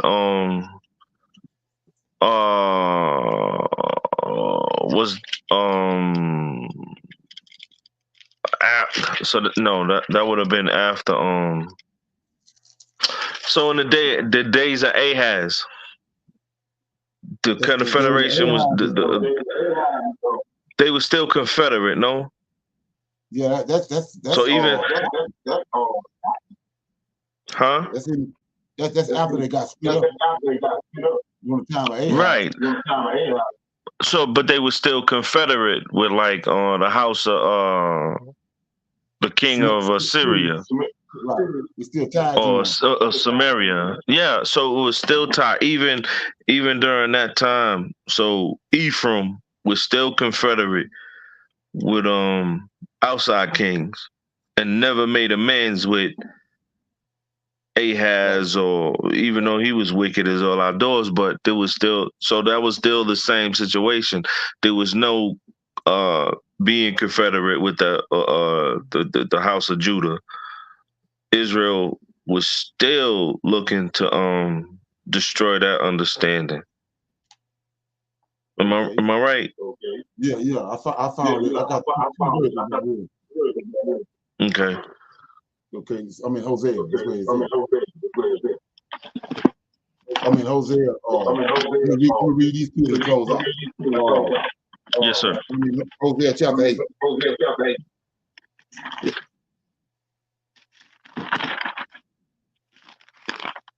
Okay. So verse 10 says, I'm starting 8 and 10.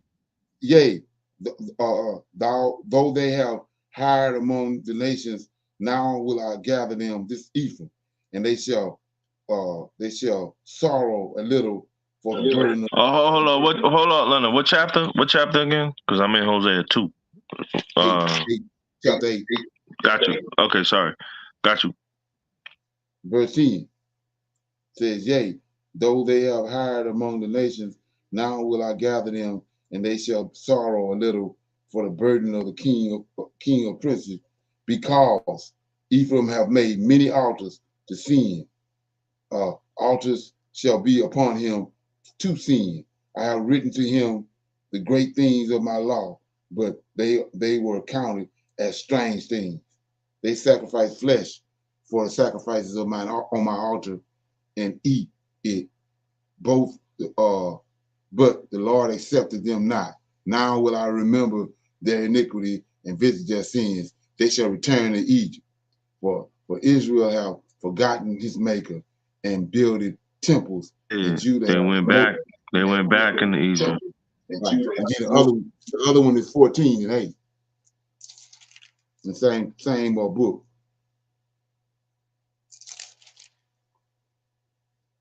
And this is one I was talking about right here, I think. It says, Ephraim shall say, what have I done to do any more with idols? I have heard him and I observed him.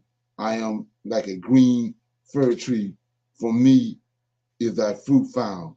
Who is wise, and he shall understand these things, prudent, and he shall know them. For the ways of the Lord are right, and just shall walk in them, but the transgressor shall fall therein. So this is what Hosea the one. Right. Who So put this understanding together? Right. 13 and 8. 13 and 1. Say when he trembled, he had thought of himself in Israel. He offended in the all, he died. And now their sins are more and more, have made them more images of silver and idols according to their understanding. All of it is the works of craftsmen. They say of them, let the men that sacrifice the calf. So Ephraim was doing the most. Nah, that's big. Right. Because it says something. It says something that's crazy. When Ephraim spake trembling, he exalted himself in Israel. But when he offered in Baal, he did what? He died. Right. Right? Yeah, he was dead. He was dead. No, hold up, Leonard. He was dead and gone, right? Right. 2. Right. And now they sin more and more, but he was dead. Right. So he threw it. So he's done. But yet now they sin more and more and have made them molten images of their silvers and idols according to their own understanding. That is big. Let me go ahead and put this in the understanding. Like I never read this way. Look at 12, 13, and 14. This is what I was talking about right here. It says, in thy prophet, the Lord brought Israel out of Egypt, and thy prophet was him preserved. In 14, Ephraim provoked him to anger most bitterly. Therefore shall he have his blood upon him, and his reproach shall the Lord return upon him. Damn. Yeah, so Hosea, that's the book I was talking about. Dealing with Ephraim. The final feelings with Ephraim was out in Hosea. Mm-hmm. Right before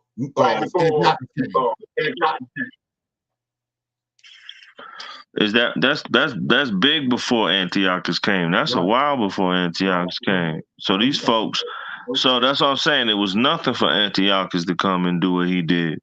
Because these people was already out of pocket. They was already in disarray. Right. Okay. Jeez, man. I'm gonna have to shut it out right there, man.